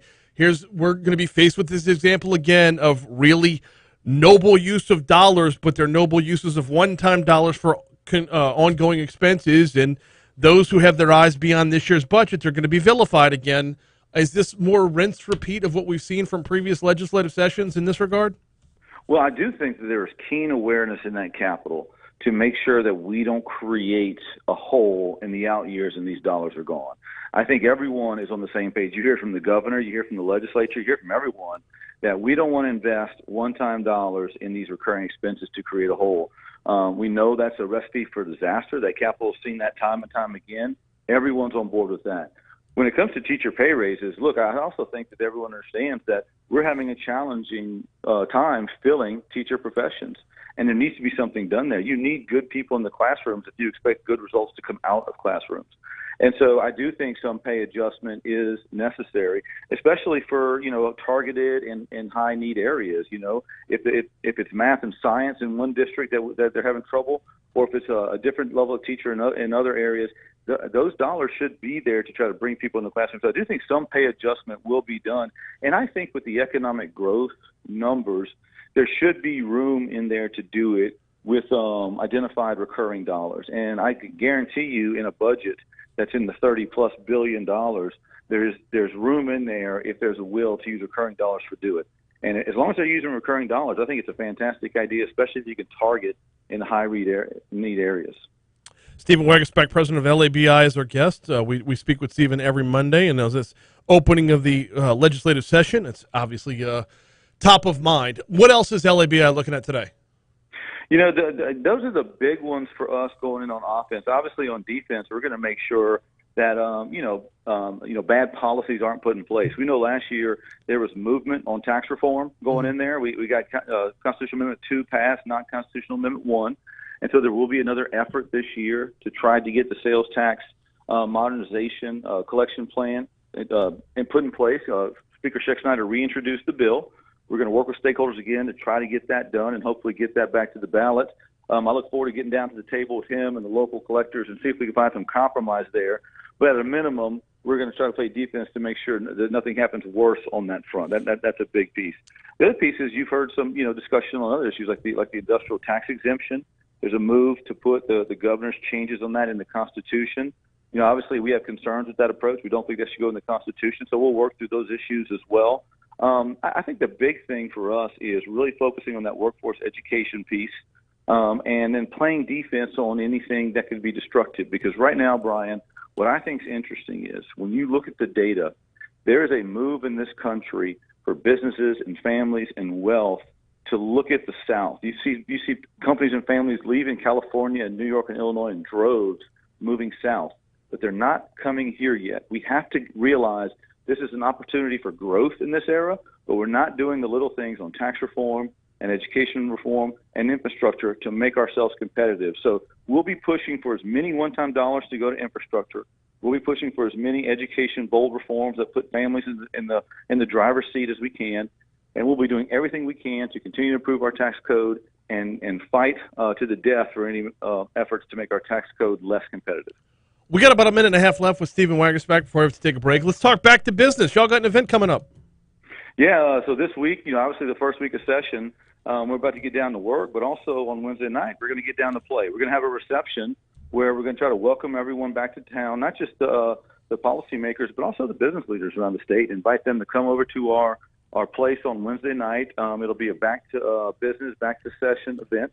And, this is a way for everyone to get in the same room, begin those dialogues and discussions. A lot of these issues that Louisiana faces have been a long time coming. We've been looking at them a long time. So the more we can begin those dialogues in a casual setting, that leads to more success in the official settings. And so there is a Wednesday night reception.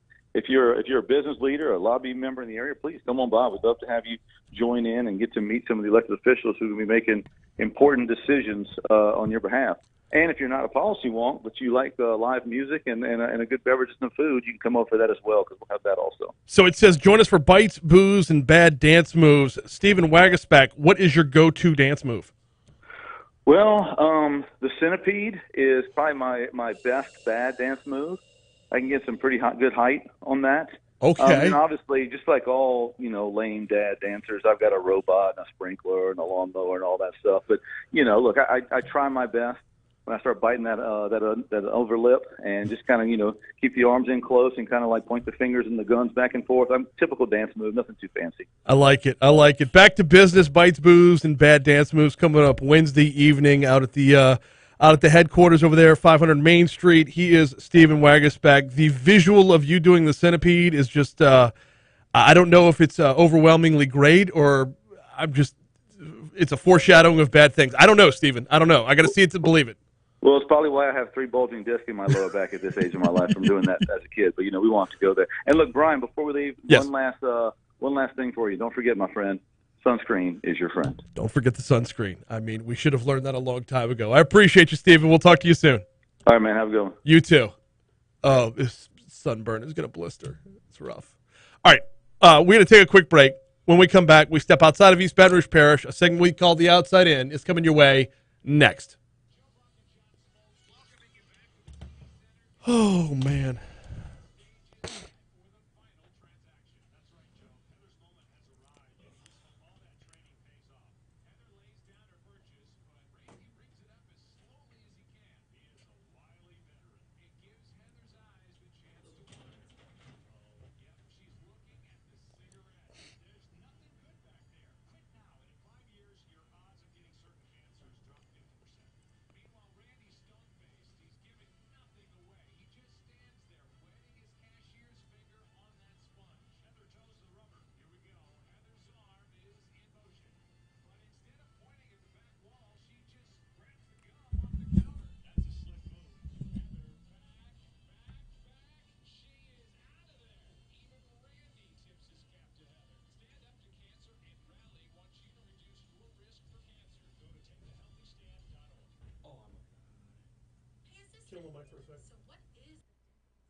Mooyah?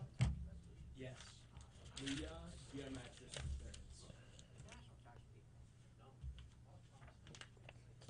Is that getting ahead of the game or getting caught up on the game? Okay.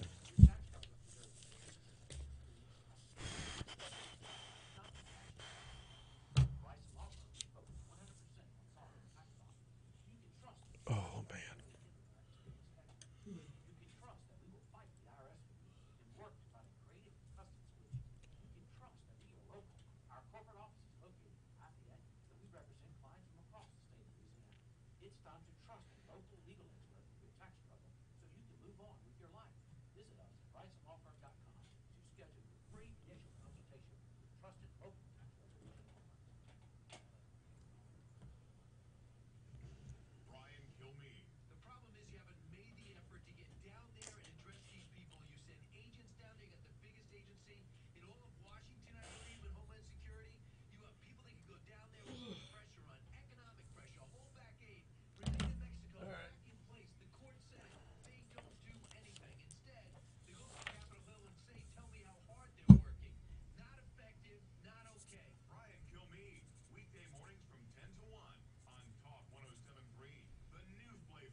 I-110 southbound is jammed for multiple reasons. Right now, between Chippewa and North 22nd Street, so near Memorial Stadium. First of all, cars were reportedly damaged by a pothole in the area, and then some other folks got in a crash, causing an injury. So a lot of activity here. Travel again moving through the stretch, but just congested approaching Houston. 23 minutes between Cuban and the 1012, and about 16 from the first LA1. So look out for slowdowns on I-10, especially between Essen and Acadian. See an accident? Report it at WBRZ Traffic on Twitter. This report brought to you by Shoppers, where you can get up to $120 with the purchase of 4 eligible Bridgestone tires. All right.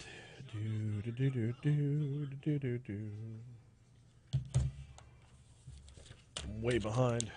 All right. 7:55, Talk 107.3 FM, WBRP. Thanks again to Stephen Wagasback, president of the Louisiana Association of Business and Industry, for hopping on board to preview the legislative session. If it feels like we didn't get all the way into the session, not to worry. Stephen joins us every single Monday, so we will be taking a deep dive into a number of different bills. One of the questions I wanted to get to with Stephen was, this is a non-fiscal session, for whatever that means. This is a non-fiscal session. Does that change LABI's approach as to what they look at attacking? For example, when it is a fiscal session, you're going to have more tax measures that are being considered, so it's going to eat up more of their time, more of their attention. So anyway, always appreciate Stephen's time. Going to get to the outside in just a minute. First, I got to ask you if you got lunch plans yet. If not, might I suggest Mooyah Burgers, Fries, and Shakes? You know where to find them. They're on Highland at Bluebonnet. Nope, they're on Bluebonnet at Highland. They're at the corner there. You're going to see him if you're on Highland. Bluebonnet at Highland, or Segan just north of Industriplex. That's the home base for me. It's a little bit closer to Casa del Haldane. So Mooyah Burgers, Fries, and Shakes. Both locations, same top quality service, same fresh ingredients, same freshly baked potato buns and certified Angus beef. Do you have a go-to on the Mooyah menu? I know I tell you all the time about the Double Diablo. What's the next one? Like, what if I'm not going Double Diablo? Got to say, the Mushroom Swiss Burger might be the most underrated burger on their menu. Fresh, never frozen, certified Angus beef. They've got Swiss cheese. They've got sauteed mushrooms. They've got the fried onion strings right on top of it. Of course, the real mayo and the non-GMO potato bun makes up that Mushroom Swiss Burger. What's your favorite? Or do you just like to build your own? Mooyah Burgers, Fries, and Shakes. Same great burgers, same great service at both locations. Bluebonnet on Highland and Segan, just north of Industriplex. Time for us to step outside of East Baton Rouge Parish. Every day at this time, we bring you a little segment we like to call The Outside In.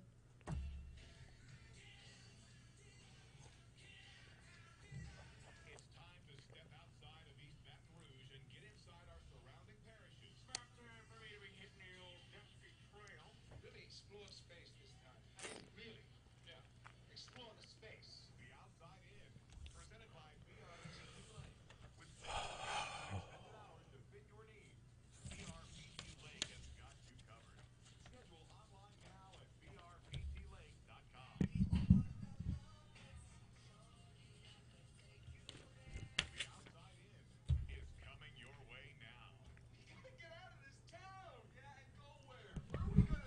Oh, it's time to play Grand Theft Auto Louisiana Edition. First, in St. Tammany Parish, a man was arrested Saturday night after stealing a car and crashing into a pond near Covington. St. Tammany Parish Sheriff's Office said a Nissan Maxima was reported stolen from Lacombe early Saturday night. Later that night, deputies responded to reports of a car crashing into a pond near Park Place and Highway 190 around 9:30 p.m. Witnesses told deputies they saw the driver exit the submerged vehicle and swim to safety before running away from the scene. He was quickly located, identified as 18-year-old Obie Williams. After apprehending Williams, the sheriff's office dive team was able to recover the vehicle. Over to Franklin Parish. A woman was arrested Saturday morning after a high-speed chase in a stolen ambulance through multiple parishes. The Franklin Parish Sheriff's Office said they heard reports of an ambulance stolen from a hospital in Ouachita Parish around 9:30 p.m. Friday. While being pursued by multiple law enforcement agencies, the ambulance reportedly sped over 85 miles per hour and ran numerous red lights through Winsboro, Gilbert, and Wisner before crossing into Catahoula Parish, deputies said. The driver of the stolen ambulance, identified as 27-year-old Whitney Turner, was arrested by the Monroe Police Department at the scene.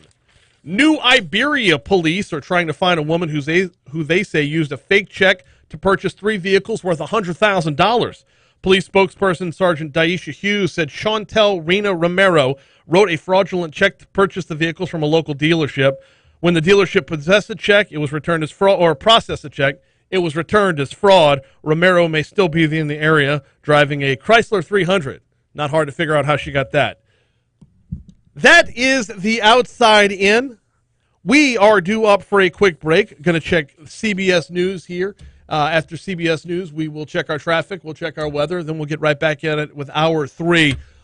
Jake has This Day in History coming on the back end of news right after this here on Talk 107.3 FM, the new flavor of talk. BRP, Baker, Baton Rouge, 98.1 HD3, Talk 107.3 FM.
So I had one more story, and I couldn't decide if I wanted to do it or not.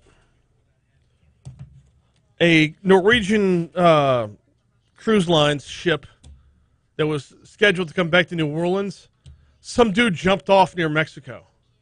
This is the second person to jump off of a cruise ship going to New Orleans this year. It was near Costa Maya, Mexico, so technically in the Caribbean, on the bottom side of Mexico. Dude did I believe I can. No, I can't. I mean, did he make it? They hadn't been found, so no. Oh, goodness.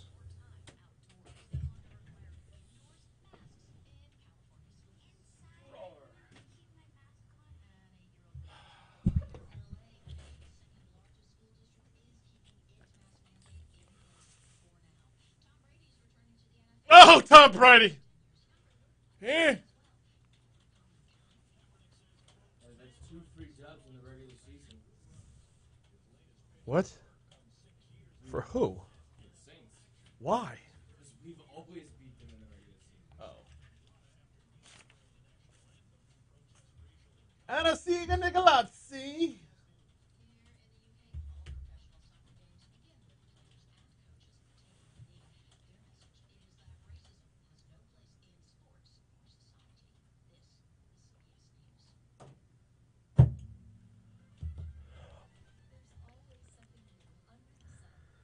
All right.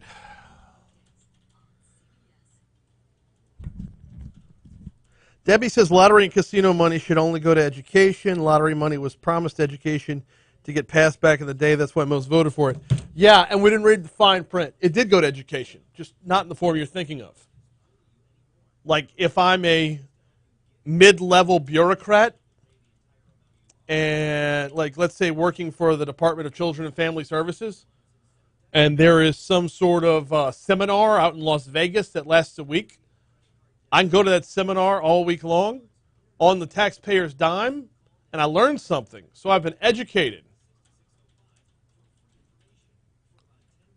Education needs to be very, very hyper-specific. K through 12, classrooms and teachers. And oh, by the way, if you want to avoid spending one-time dollars on education, all you have to do is look at mobile sports betting. We could have the highest paid teachers in the South based off of that alone. I know I'm personally contributing to it on a regular basis because I suck at betting college basketball. Know your limitations, Haldane. Dial it in. Sorry, had my own little thing going on there. Not bitter. Galen says Louisiana has the highest per capita budget, $9,526 in the southeastern U.S., including Texas. Are we getting our money's worth? Galen, why are you asking questions you already know the answer to? Sorry. I really do not think that the teacher shortage is based on salaries, but rather the lack of support and the BS in the classroom. There's a big part of me that agrees with that, but the other part of me says you have to eliminate the salary factor from the discussion to make sure of it. Only problem is, if you raise the salaries without getting rid of the BS, what are you going to get? People who are looking for nothing but a paycheck. Teaching is a calling. Teaching is a calling beyond just getting a paycheck, and we need to get those who want that more than they want the money. You got it. Tonight, a line of showers and storms will approach the area and will reach us just in time for the morning commute tomorrow. What does this last thing say? True connection? True conviction. Yeah. Yeah, she's the host. I forwarded you a pic. Yes, I already have. I like that. All right. Hour 3. Hope you get her done. Failer.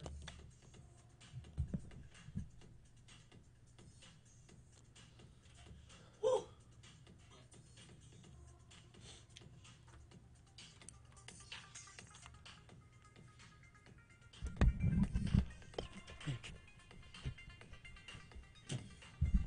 Sorry.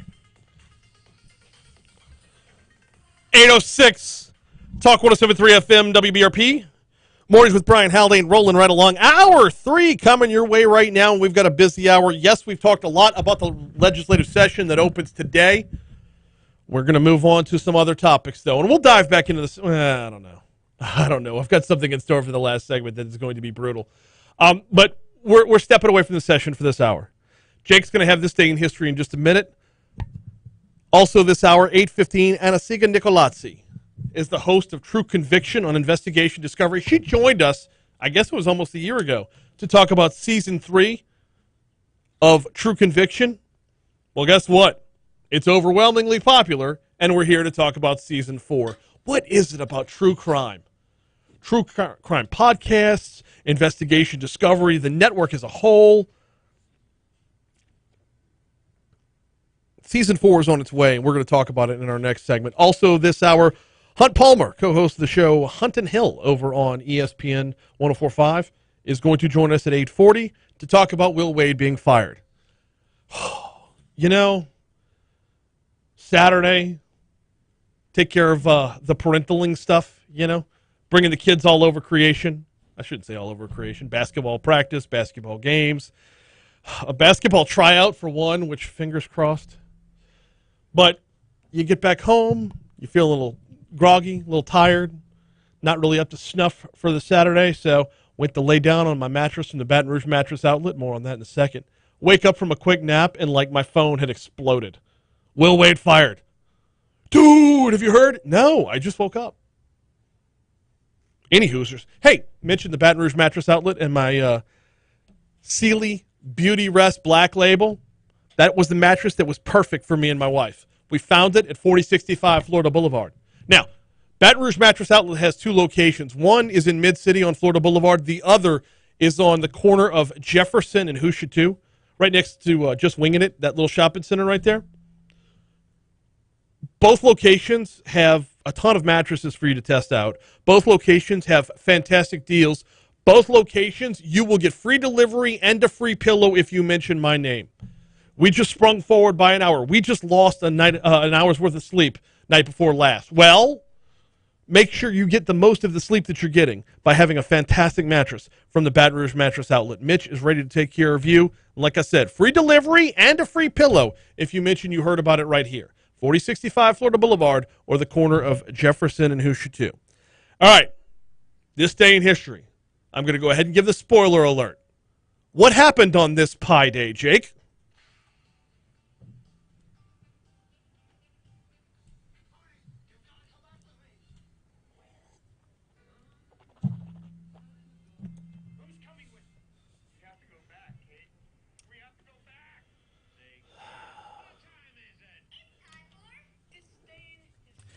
It is time for Pi Day festivities. Woo! We're kicking things off in 1592. Ultimate Pi Day. On this day at 6:53 a.m. is the largest correspondence between calendar dates and significant digits of pi since the introduction of the Julian calendar. 3.14159265358. I mean, you don't get more pi than that. No. It's a lot of pi. It's a lot of pi. 1794, Eli Whitney patents the cotton gin machine, revolutionizing the cotton industry in the southern United States. Good for him. 1954, Milwaukee Braves future home run king Hank Aaron homers in his debut exhibition game against the Boston Red Sox. Yep. 1971, the Rolling Stones leave England for France to escape taxes. Ha! Really? Yeah. All right. 1973, future U.S. Senator John McCain is released after spending over 5 years in a North Vietnamese prisoner of war camp. I mean, that's insane. He was a dude. He was a dude. I don't know how to do anything but bow down in respect to that. Like, well, that yeah, is what ridiculous. do you do after that? I mean, become a U.S. senator. Become a U.S. senator. There you go. 1990, Mikhail Gorbachev becomes president of the Soviet Congress. And in 1995, the first time 13 people were in space. Okay. Well, you know, if I want to be a little grammar about that, Earth is space. There's a lot of people in space. That's fair. That's fair. But then again, I see what they're going for. Yeah, no. I'm with you. I'm with you. Walk down the path. 1997, President Clinton trips and injures his knee, requiring surgery. Oh, I remember that. Wow. That must have been comedy. Hey, wait. You not. skipped 1964. What happened then? Jack Ruby was convicted on this day in 1964 of killing Lee Harvey Oswald. Oh, wow. Really not a tough conviction. He did it on TV. I mean, you know. That's all the events. Let's get to the birthdays. Lots to talk about. First up, we got Steph Curry turning 34. Albert Einstein's born on this day in 1879. Simone Biles is 25. Yep. Ansel Elgort is 28. Brian Quinn, also known as Q on Impractical Jokers. No way! 6. Love me some Q. Love the Impractical Jokers. Michael Caine is 89. All right. And Quincy Jones is also 89. Okay.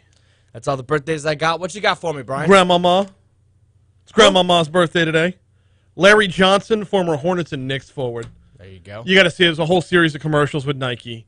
Basically, he was Medea before Medea was Medea. He put on this old grandma's outfit and love that. Ball out. Love that for him. All right, let's move to the desk. I have 2 to talk about. Stephen Hawking passed on this day in 2018. Whoa. Karl Marx passed in 1883. All right.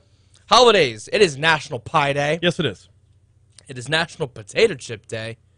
And finally, this one makes sense. It's National Napping Day. I wonder why. Probably has something to do with springing forward. Probably. I'm just guessing.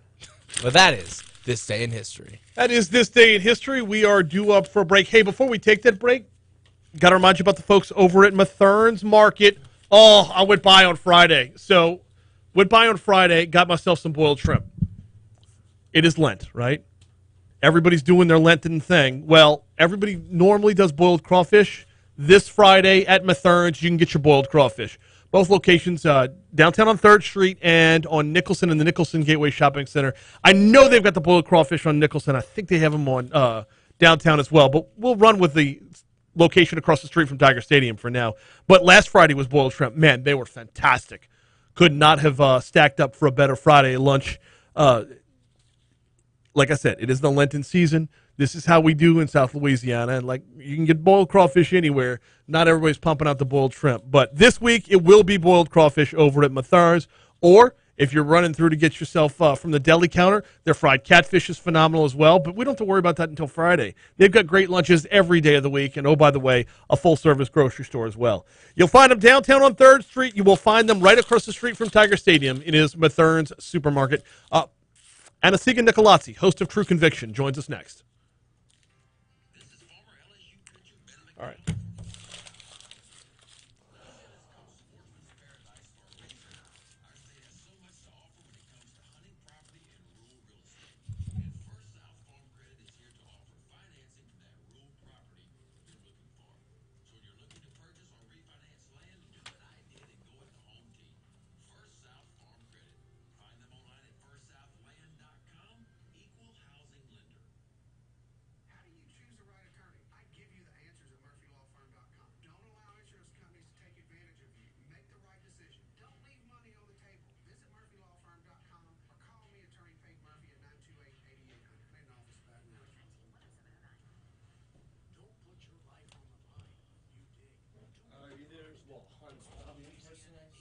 I think so.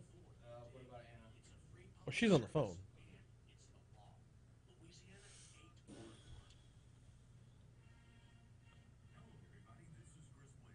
The way you had it written on the show sheet.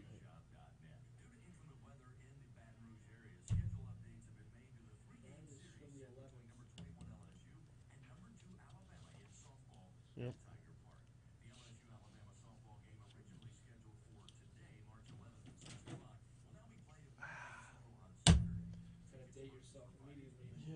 Well, it's no good.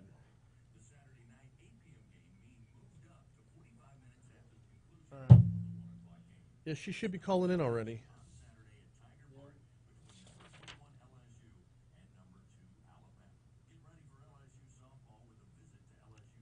Oh no! Oh no!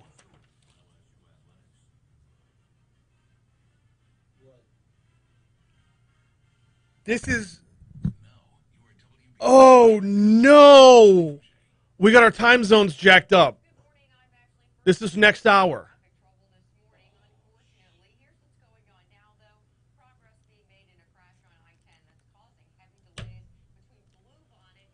Oh, shit. All right, let's figure out what we can do here in the meanwhile. I have other stuff we could talk about. That doesn't do a whole lot. What other lives do I have? Okay.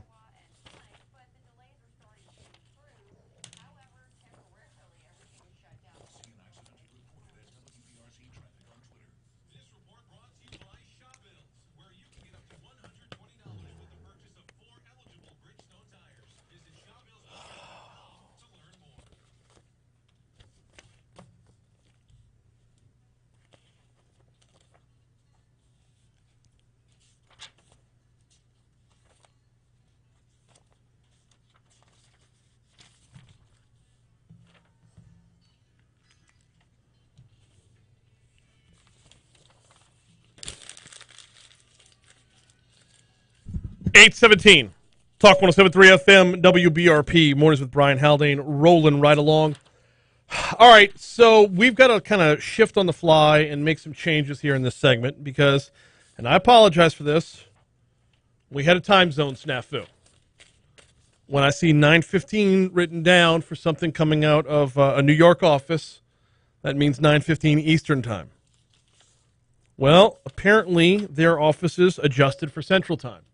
9:15 Eastern would mean 8:15 Central, which means that Anasiga Nicolazzi, the host of True Conviction on Investigation Discovery, will not be joining us right now, but will instead be joining us an hour from now, or joining me an hour from now, which means we will have a recorded version of said segment later on in the week.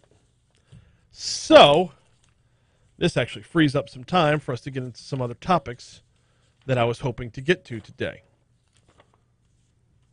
One of which being the legislative session. We'll dive into that in a little bit. I'm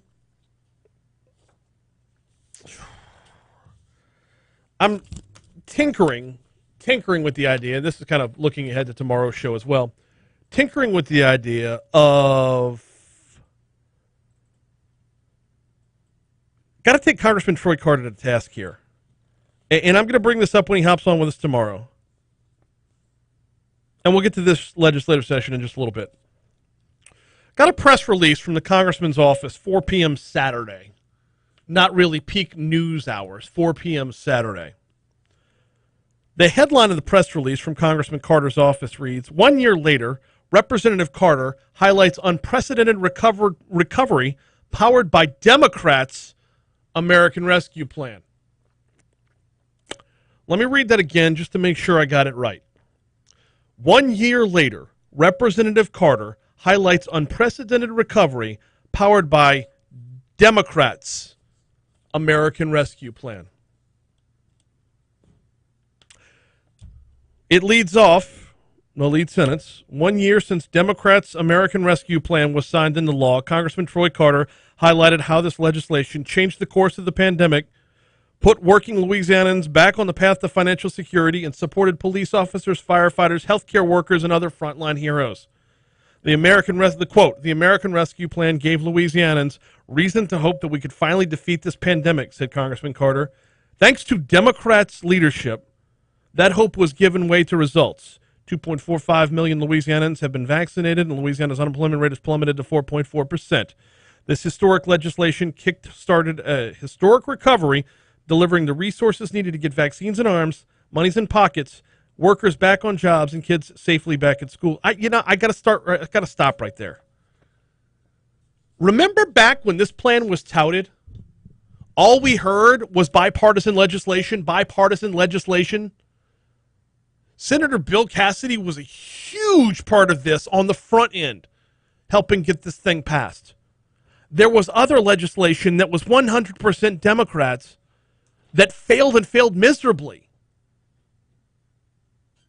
This is very unlike Congressman Carter, who is up for bipartisanship, up for conversation, up for working with the other side of the aisle. This is not a good spot to be in when you're looking at something a year after the fact to say, at the time, bipartisan.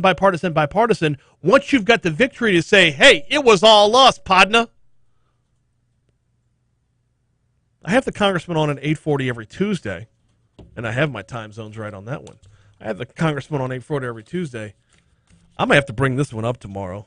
It just doesn't sit right with me at all. I can't wait to hear his response. I mean, the American Rescue Plan was sensible for a lot of areas. The opposing plan that was touted at the same time was ridiculous. The Democrats' plan was ridiculous. The bipartisan legislation that was the American Rescue Plan, it doesn't make it through without Republicans. So for a man who touts working with both sides of the aisle to put out a press release at 4 p.m. on a Saturday, I don't know. It just doesn't sit right.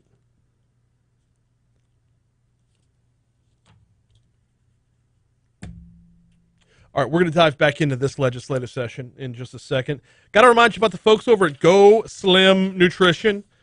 GEAUX, slimbr.com is the website. Had a great weigh-in last Friday. Had a great meeting with Vicky last Friday. So a little bit of behind the scenes for me in my weight loss journey. A lot of what I have to do, a lot of what I've been doing with, I lost 60 pounds last year. Thereabouts, I'm rounding up, 58. But a lot of the program that I've been working with at Go Slim has had to deal with, it's based off of not just my intake, but my output as well. You're never going to outrun your mouth when it comes to what you take in. That's obviously first and foremost, but the caloric intake is due in part based off of how much I work out. Well, I've had a bum wheel the last couple weeks. My left knee has been killing me. Every single week, I sit down with Vicky, and we talk about how to work through that.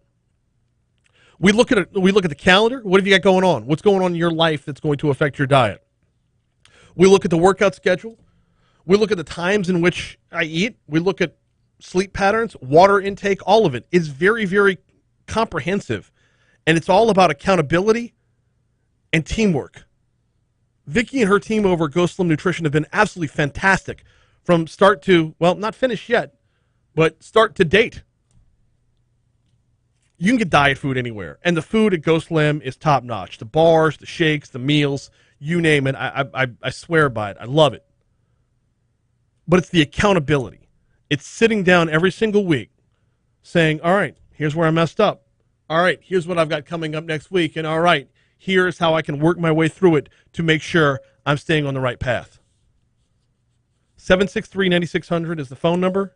763-9600, GEAUX, slimbr.com is the website for Go Slim Nutrition.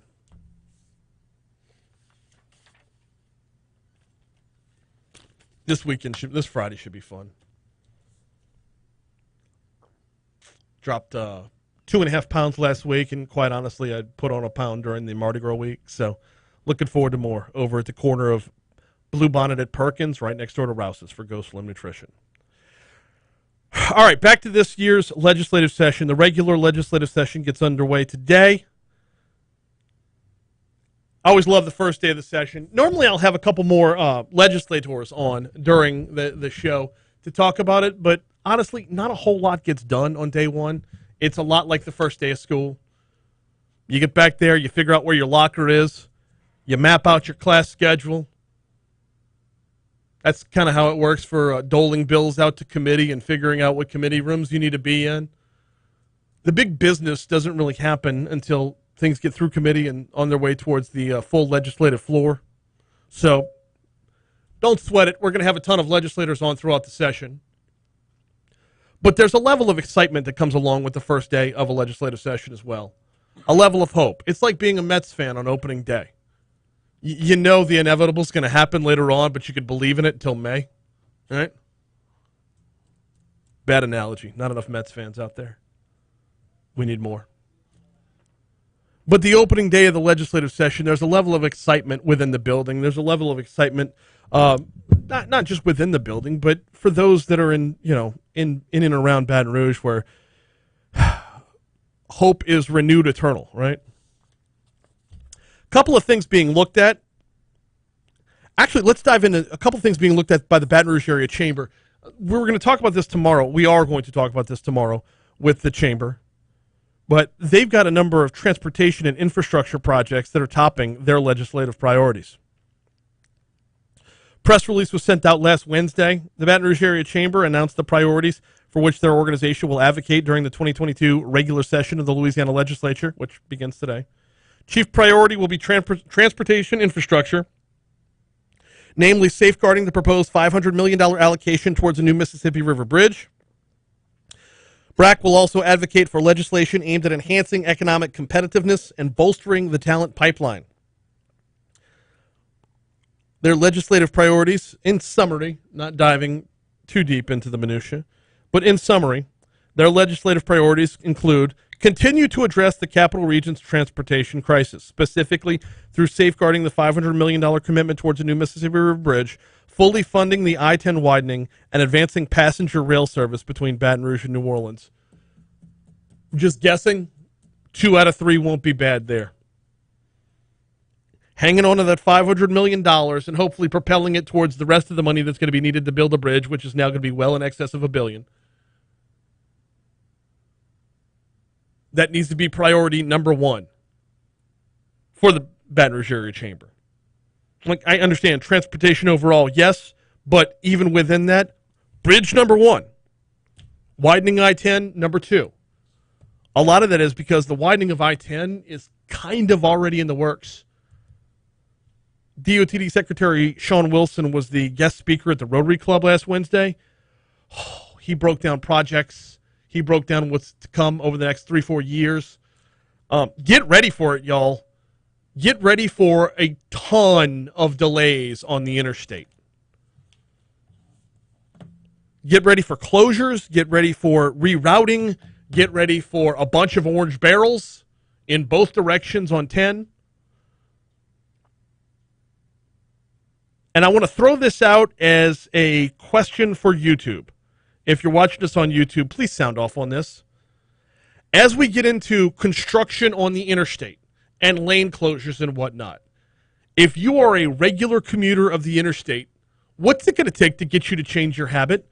What's it going to take to get you to get off the interstate and take surface streets on your morning commute? Let us know on YouTube. If you already take the surface streets, then let me know that too. But every morning, you hear the traffic reports. We know exactly when delays are going to start, and we know that they're going to last all the way till after the show is over with, usually. Unless you got something weird like a pothole causing car damage on 110. What's up with that? But what would it take to get you off of the interstate, change your habits altogether? Let us know. Back to the Baton Rouge Area Chamber's press release. Renew the Quality Jobs Program and protect Louisiana's Economic Development Toolkit. This is the one I want to dive into with the Chamber tomorrow. The stuff about the infrastructure, yes, that's very cut and dry. We understand it, and we understand the need for it. But the Chamber goes on to say the Quality Jobs Incentive Program is one of Louisiana's most important economic development tools, targeting job growth and innovation-driven, competitive, and high-wage industry sectors. What goes into that program? We'll dive into it tomorrow at 7:15. The Chamber also wants to make higher education course credits universally transferable. I like this a lot. Helping more students complete degrees without undue time and financial burdens. I like this a whole lot, especially with the growth and emergence of the community and technical college system in Louisiana. Where are we at with that? Well, it's going to get even stronger if you could take courses there and have all of them transfer over to a four-year college and make transferring between four-year colleges that much more accessible as well. The centralized sales tax collection is also on the Chamber's agenda for this legislative session. It's going to be curious to see how that plays out, whether or not that moves forward in a non-fiscal session or not. But we know it's being pitched again. We know it's back out there again. We spoke with Jason DeCuir in the first hour of the show. Every opportunity we have to talk about this, we're totally going to talk about this. Time to put a button on the legislative session. We'll check our news. First with CBS, then locally, traffic, weather. After that, Will Wade was fired on Saturday. Hunt Palmer from 104.5 ESPN is going to join us after the news to break that down next.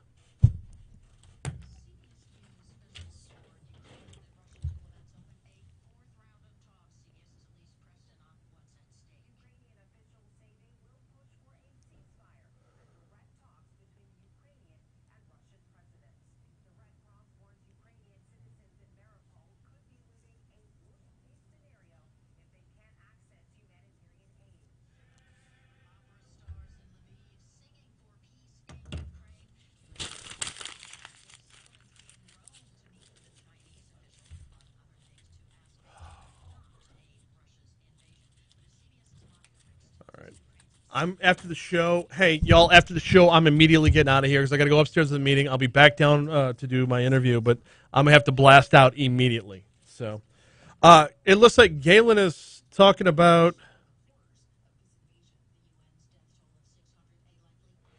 Oh, it's a good. All right.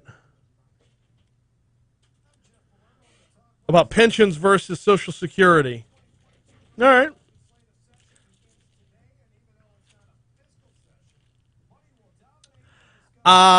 If Louisiana changed the Social Security, they would have to contribute nearly 7% rather than 4%, nearly doubling their retirement costs. Is that accurate? Because pensions have been kind of in the crosshairs for a little while.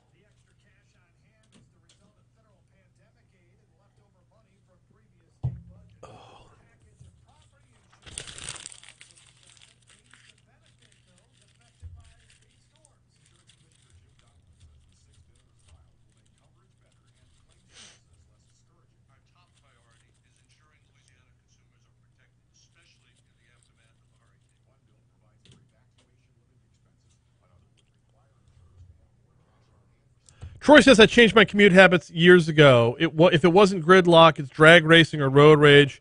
I'm surface streets 90% of the time for the few days that I don't work from home. Awesome. That is awesome. Like, we need more of that.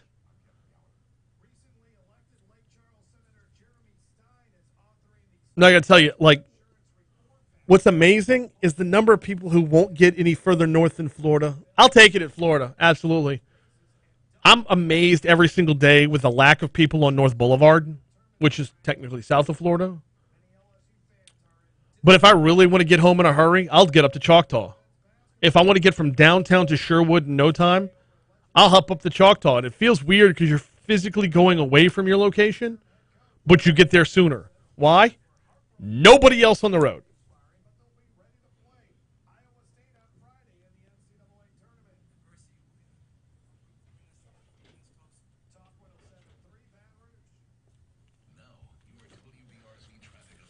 Should LSU just not go?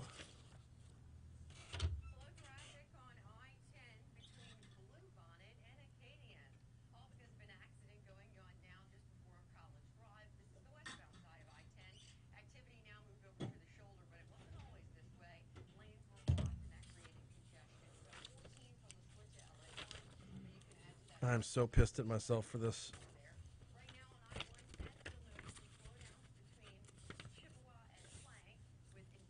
Hey, Michelle.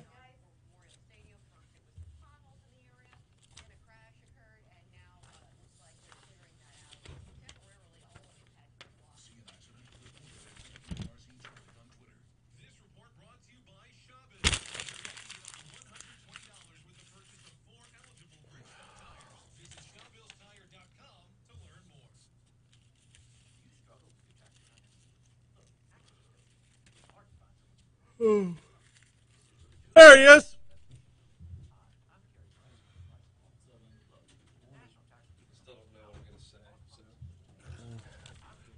My biggest question is, why right now? He thinks he's going to save the football program. He's not, but he thinks he is. I just went through all the cases. Missouri, North Carolina, Auburn, Arizona, Kansas. Yeah, but those weren't here. I say it sarcastically. Just like, and we're on YouTube already. But just like, okay, so where I want to start is how much of this is he just wasn't Scott Woodward's guy? Because that's being talked about a lot, but does it, like, when it all comes down to it, is anybody Scott Woodward's guy when the term lack of institutional control is thrown out there? Like, you could, if he's Scott Woodward's brother, yeah, it's still, sorry, bro, I'll see you at Thanksgiving. Yeah.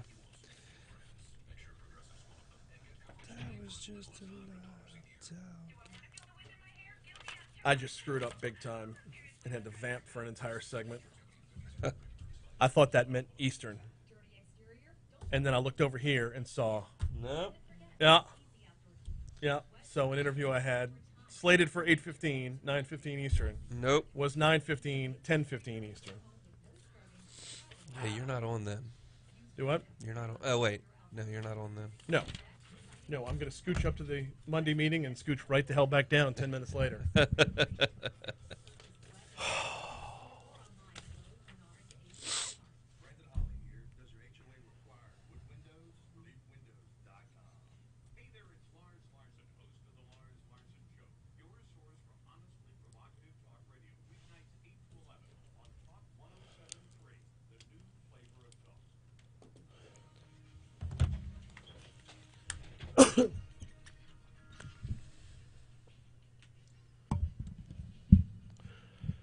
.837 Talk 107.3 FM WBRP mornings with Brian Haldane rolling right along. Be on the lookout for rain later on today. Actually, late tonight.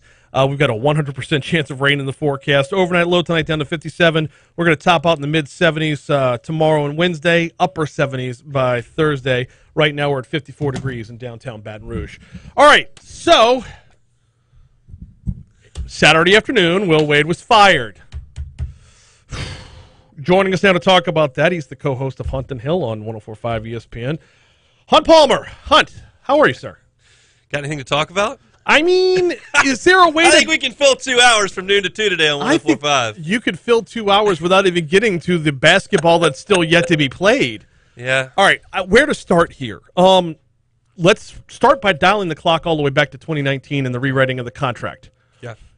Did it take from 2019's rewriting of the contract till now to learn everything that was going to be in this NOA? How tightly guarded is an NOA before you get it? I'm having trouble grasping, did Will Wade do something else wrong, or this is an unpacking of what happened before he re-signed? Look, there's a lot. And there's a lot of ways to deal with that notice of allegations. Auburn, for 2 years, would not allow anyone to see their notice of allegations. It did not even acknowledge that they had it. LSU, in 2 days, turned around and fired their coach. Right. So it's just a matter of how you want to handle things. This is, of course, all stemming from the FBI investigation into essentially bribery of young student-athletes by shoe companies. And Will Wade, of course, was on that phone, that tapped phone of Christian Dawkins. So that began the investigation into LSU's basketball program that went on for 4 years. And basically, I believe they probably had a lot of this stuff a long time ago, which is a question we were all asking ourselves, is why don't they just come forward? I think their timing was intentional here, and I think they're laughing and fat and happy and job well done in the infractions office because they have railroaded this team, they have railroaded the basketball program, and they've got their hands on the football program as well, which is what they set out to do. Yes, I completely agree with that. The fact that the NOA came down the week of the SEC tournament is not coincidental. Nope. There's no way it could be coincidental. LSU's response to it, though, is interesting because why not nix him before leaving for Tampa? Look, I think they probably had to evaluate everything. That's the biggest question mark because the NCAA was always going to deliver a notice of allegations, big or small. We had no idea of what they were going to find. The question is, how's LSU going to handle it? Right. Kansas pinned everything on Adidas and Bill Self skated. North Carolina, when they had decades of academic fraud, said, wait, this isn't really a basketball thing. Our whole university has these paper classes. Leave the basketball program alone. It worked. Missouri laid down and said, look, we screwed up, just take it easy on us, and the NCAA hammered them. And LSU decided, you know what, we're gonna cut ties with the coach. We're sorry. I think the inclination is that that's going to somehow lessen the blow towards the basketball program and even the football program. That's a stretch to me. When the NCAA gets their fangs into you, they don't let go. When they can't, they're generally pretty powerless. And so, that story is yet to be written, but this is the way that LSU is going to approach it, and that's without question. They're willing to say, yeah, we got to move on. Traditionally, has sacrificing a coach at the altar of the NCAA gods worked to stave off other things? Or, because I don't – so then why? And this is the part that we're going to keep coming back around to without an answer. I think it was there was no right way to do things. I personally – now, I don't have every bit of information. From the information that we have, which is what's been reported, I would have let Will Wade coach this out for the players. Yes. It's probably 1 week. And I just find it hard to believe that the NCAA is going to see the termination of the coach a week later and say, man, we're coming now, as opposed to, oh, yeah, you fired him, we'll back off. Personally, I don't see that happening. But, look, I think that Scott Woodward and William Tate, who were both involved in this decision, saw the allegations and had no interest in trying to fight back. Yeah, the timing of this, the timing of releasing Will Wade or letting go of Will Wade is curious because playing the first weekend of the big dance was still within the window of response. Oh, yeah, you would not be further penalized if you let him coach out. Yeah. Now, if it goes beyond that to week 2, week 3 of the tournament, if you get all the way down to the Final Four, you're looking at a different ball game. But at the same time, though, you're looking at continued success on the floor. So if the plan is to let go of him after the season, then nothing changes. The only thing I would say to that, again, without every bit of information, there may be something that I don't know, so I'm not going to sit here and preach and rant and rave, but I'll tell you that they say Woodward and Tate released that statement yesterday, and in it says that they're looking out for the best interest of the student-athlete. And I think the best interest of the student-athlete is to have their coach for another week while they play in the NCAA tournament, which they've been working for all summer, fall, and winter. So That's my one disagreement there. But look, there's not going to be a great outcome from any of this, so it is what it is. It was a really fun 5 years to watch the program. Although the black crowd followed, it was really fun because LSU was good, and that hasn't always been the case around here. But that day is over, big time. Well, so yes, it was fun, but yes, you mentioned that black cloud. It's absolutely there because in looking back on it, Will Wade only coached one NCAA tournament game win. Right. 5 years worth, and we all feel the success, but at the same time, though, his number, I mean, we had a win under an interim coach. We had a COVID year. We got to beat the pants off of ULL in the NIT, but overall, like just one NCAA. And the one game he won was in an empty gym up there in Bloomington. I mean. Because no one was there. Exactly. So, yes, success, but at the same time, though, it hasn't proven out. And the biggest deal is the NCAA tournament. We all know that. But for me personally, as a supporter of the program, somebody who birthed a podcast out of this era of basketball, it was more so just the interest that was generated from November through March that is not always here in Baton Rouge. And that was LSU was always relevant and good while Will Wade was here. And, you know, any way you get there, it was the case. And look, here's kind of my as a supporter of the program and someone who's interested in LSU basketball and as an alum who somebody wants them to win, I would prefer that our basketball program be referenced the way that Kansas's and North Carolina's is, even in the bad, than it would be if you were referenced like Ole Miss or Washington State, which is irrelevant and under 500 in the league and churning through coaches, and it doesn't matter. I would rather LSU play ball like the guys play ball at the top of the sport. Sure. That's my personal opinion. If you disagree, I can't tell you that you're wrong. You might try to tell me that I'm wrong. That's the way I prefer it. How much of this had to do with Will Wade's persona?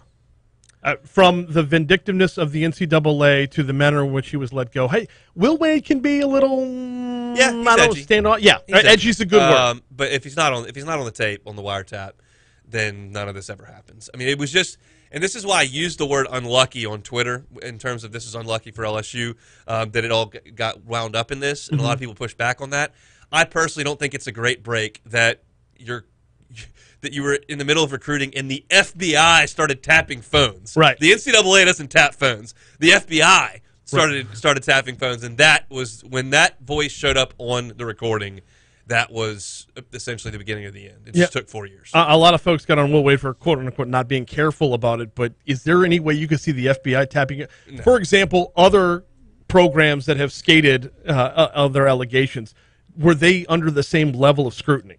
Well, their coaches weren't on the phone, and their coaches weren't sending text messages, and there weren't records of coaches' bank accounts. I mean, he did too much. He was just too involved. And look, if you want to say he's just a dirty cheater and he's a bad representative of the basketball program and I don't want him associated with the university, I can't tell you you're wrong, but I like the 5 stars showing up for me personally. No, same. And it's weird we're in a position where the argument is almost shame on LSU for not giving him the proper infrastructure to, we'll just stop right there. I mean, he was a little bit too hands-on, to be sure. Now, a lot of the conversation since his firing was that he just wasn't Scott Woodward's guy. And a lot of the talk leading up to it was it might be his demise because Scott Woodward did not hire him. He's not Scott Woodward's guy. Does that even factor into this? Because, honestly, I don't care if you're Scott Woodward's brother. When you're looking at some of the charges or some of the potential outcomes, if it's your own brother, you're like, hey, I'll see you at Thanksgiving, but you got to go. Yeah. Look, I can't know. I can't know how Scott feels. But just on the outside looking in, right, he did not hire him. When he took the job, LSU was right in the middle of this whole thing, and he's known that. It's been a distraction and an issue for the athletic department for years that he inherited, and it wasn't necessarily his problem that he created. And so just any time when you make a decision, you want your decision to work out. This was not Scott's decision. He's not married to it. And the fact of the matter is that they got the notice of allegation, and he was gone immediately. That tells you that they were not in a position where they were going to put up much of a fight against the NCAA, right or wrong. That's just the way they feel. They were going to move on. Oh, and I hate to go back to the top of the page, but it seems so weird to know this is coming for 3 years. He wasn't married to Scott Woodward. Wasn't married to it, but he's been living with him for 3 years, and then all of a sudden you get the allegation that you knew was coming, and that's the difference maker. Yeah. We got about 2.5 minutes left. Can we actually talk basketball? Sure. What's this going to play out like when LSU takes on Iowa State? Well, it's obviously you don't have Will Wade, you don't have Bill Armstrong, who was also fired as a part of this. So your coaching staff is severely limited, and that's a big deal when you start talking about how quickly you've got to turn around and play another game if you are to win in the NCAA tournament. You need all hands on deck. They'll be prepared to play against Iowa State. Iowa State is on a 3-game losing streak. They're a good defensive team. They are at times awful on offense, and that is a good thing for an LSU team that is an elite defense in college basketball. So you figure this game is going to be low scoring, and I like the matchup. What it would end up happening would be on Sunday, you very likely get Wisconsin in Milwaukee. Yeah. That's a tough draw, but you're way more athletic than Wisconsin and can maybe cause them some trouble with that pressure defense. It's a tough draw. It's a tough matchup. I like the matchup in round 1. I don't like the matchup in round 2. But, hey, it's a crazy tournament. Weird things happen every single year. We'll see. My gut tells me that LSU stay up in Milwaukee will be pretty quick. The last minute or so, how much of Will Wade's release is about protecting the overall program, and how serious is quote-unquote lack of institutional control? It's very serious. The most serious verbiage they can put into the notice of allegations. There's still a hearing to be had. LSU will present whatever it may be there. And I'm certain they will do everything they can to try to protect the football program because that's the biggest program on campus. I don't believe that's going to happen very much, although it's pretty much over, that investigation into football. They're bringing back the Odell thing. Whatever. I mean, that was right out in front for everybody to see. It's not like we can uncover anything else. He's handing out hundreds. What are you going to do? Does any of this matter that a lot of this is now legal through NIL? No, because it was not legal at the time. So. But it all feels like such a futile exercise. Yeah. And maybe it's because we're the ones in the crosshairs. I don't know. For sure. There's no doubt. He's Hunt Palmer, co-host of Hunt and Hill. He'll have plenty to unpack from noon to 2 today. And yeah, in the grand scheme of things, it feels like if you're about to be hit by an 18-wheeler, do you put on your seatbelt? I mean, firing Will Wade was putting on the seatbelt. Hunt, we'll see you later on this morning. Thanks for hopping on board. Thanks, Brian. All right, your money now. We'll close it out next. And that's really what it is. Like, okay, there's an 18-wheeler about to hit me. Do I put on my seatbelt? I know that Jeff prepared. Are we on YouTube? For now, let me change that.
All right.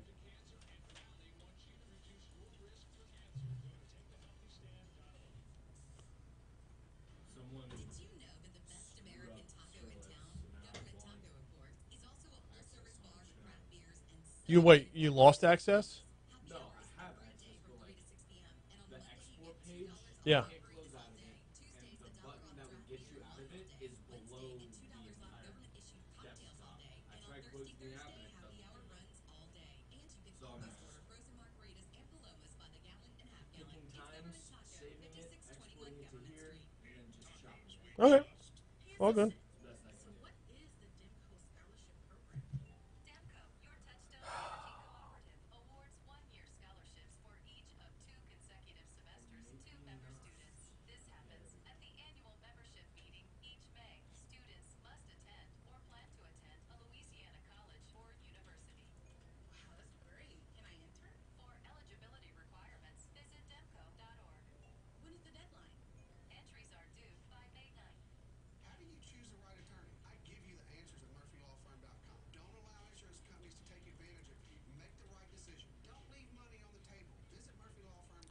Casey Maddox.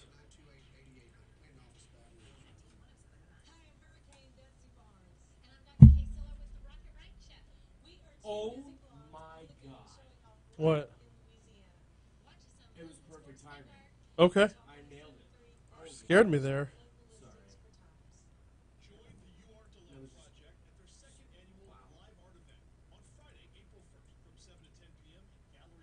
Casey Maddox. Casey Maddox.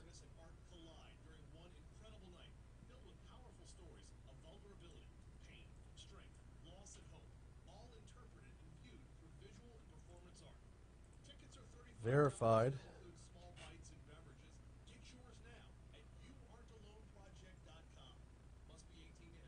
Quarter echelon with Ben Lede, Infinity of Baton Rouge certified pre-owned.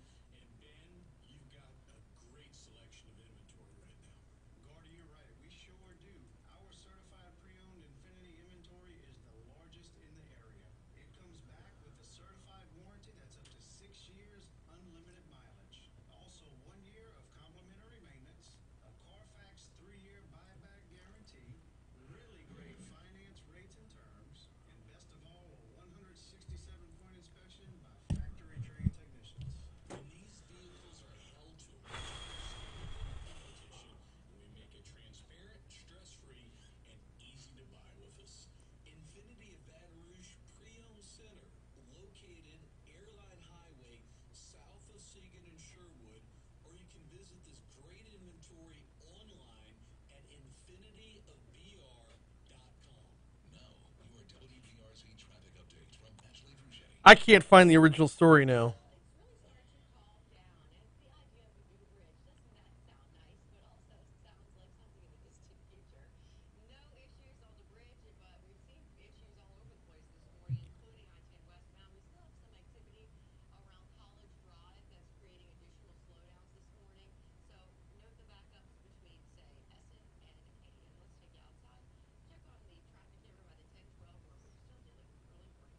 See an accident? Report it at WBRZ traffic on Twitter. This report All right, let's see here. where you can get up to $120 with the purchase of 4 eligible Bridgestone tires. Visit ShawbillsTire.com to learn more. All right, got it.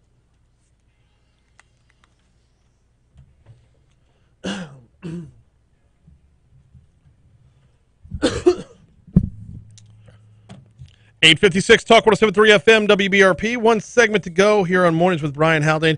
Condon walked down the hall to hand me during the last segment to hand me a handwritten note that says LSU women versus Jackson State 4 p.m. Saturday on ESPNU. So it looks like we have a game time there. It's thought we had that earlier in the show, but if I did not, I apologize. And there's your programming note.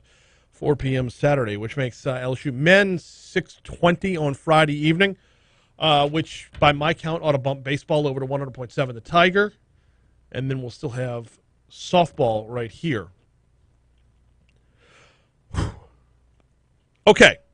Before we get out of here, and the Fox News Rundown's coming your way after this, and we've got a big lineup for you tomorrow as well. We'll talk with the Chamber about their legislative priorities. Going to talk with Congressman Troy Carter. As of now, we're scheduled to have Congressman Troy Carter. No way I'm not mentioning the press release that he sent out on Saturday. What was a bipartisan bill when it was passed, he's now claiming is the Democrats' thing. It's not the right tone.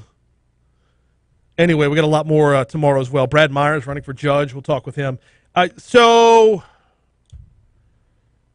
during our top stories and trending, there is a rule on this show that if a story involves an alligator, we'll talk about it right here. Now that the alligator, it's an alligator shark rule is what we call it. If it involves an alligator or a shark, it's going to be covered. But it kind of broadens out to a lot of wildlife overall, especially reptiles. And while we talked about the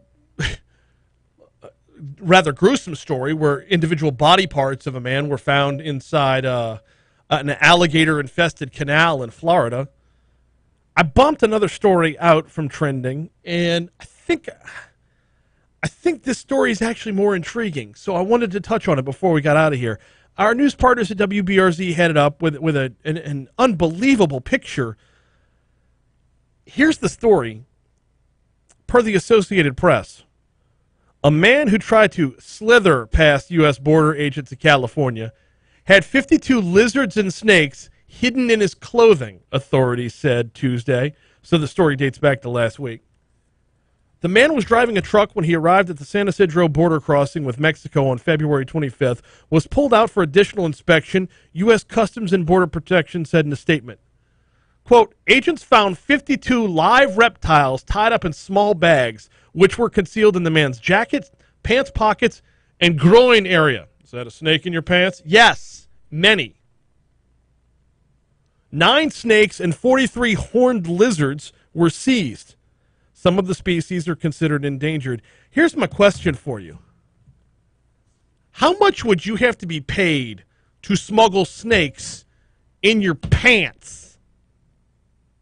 In your pants! I'm sorry, I don't care. Like, yellow and blue make green, it's sealed. No! There is no level of protection and no level of dollars you can give me to put snakes down my pants. One of the customs agents was quoted as saying, smugglers will try every possible way to get their product, or in this case, live reptiles, across the border. Yes, clearly! Risk versus reward, my man! The risk is just infinite. All right, Fox News Rundown's next. We'll see you later. Y'all, later.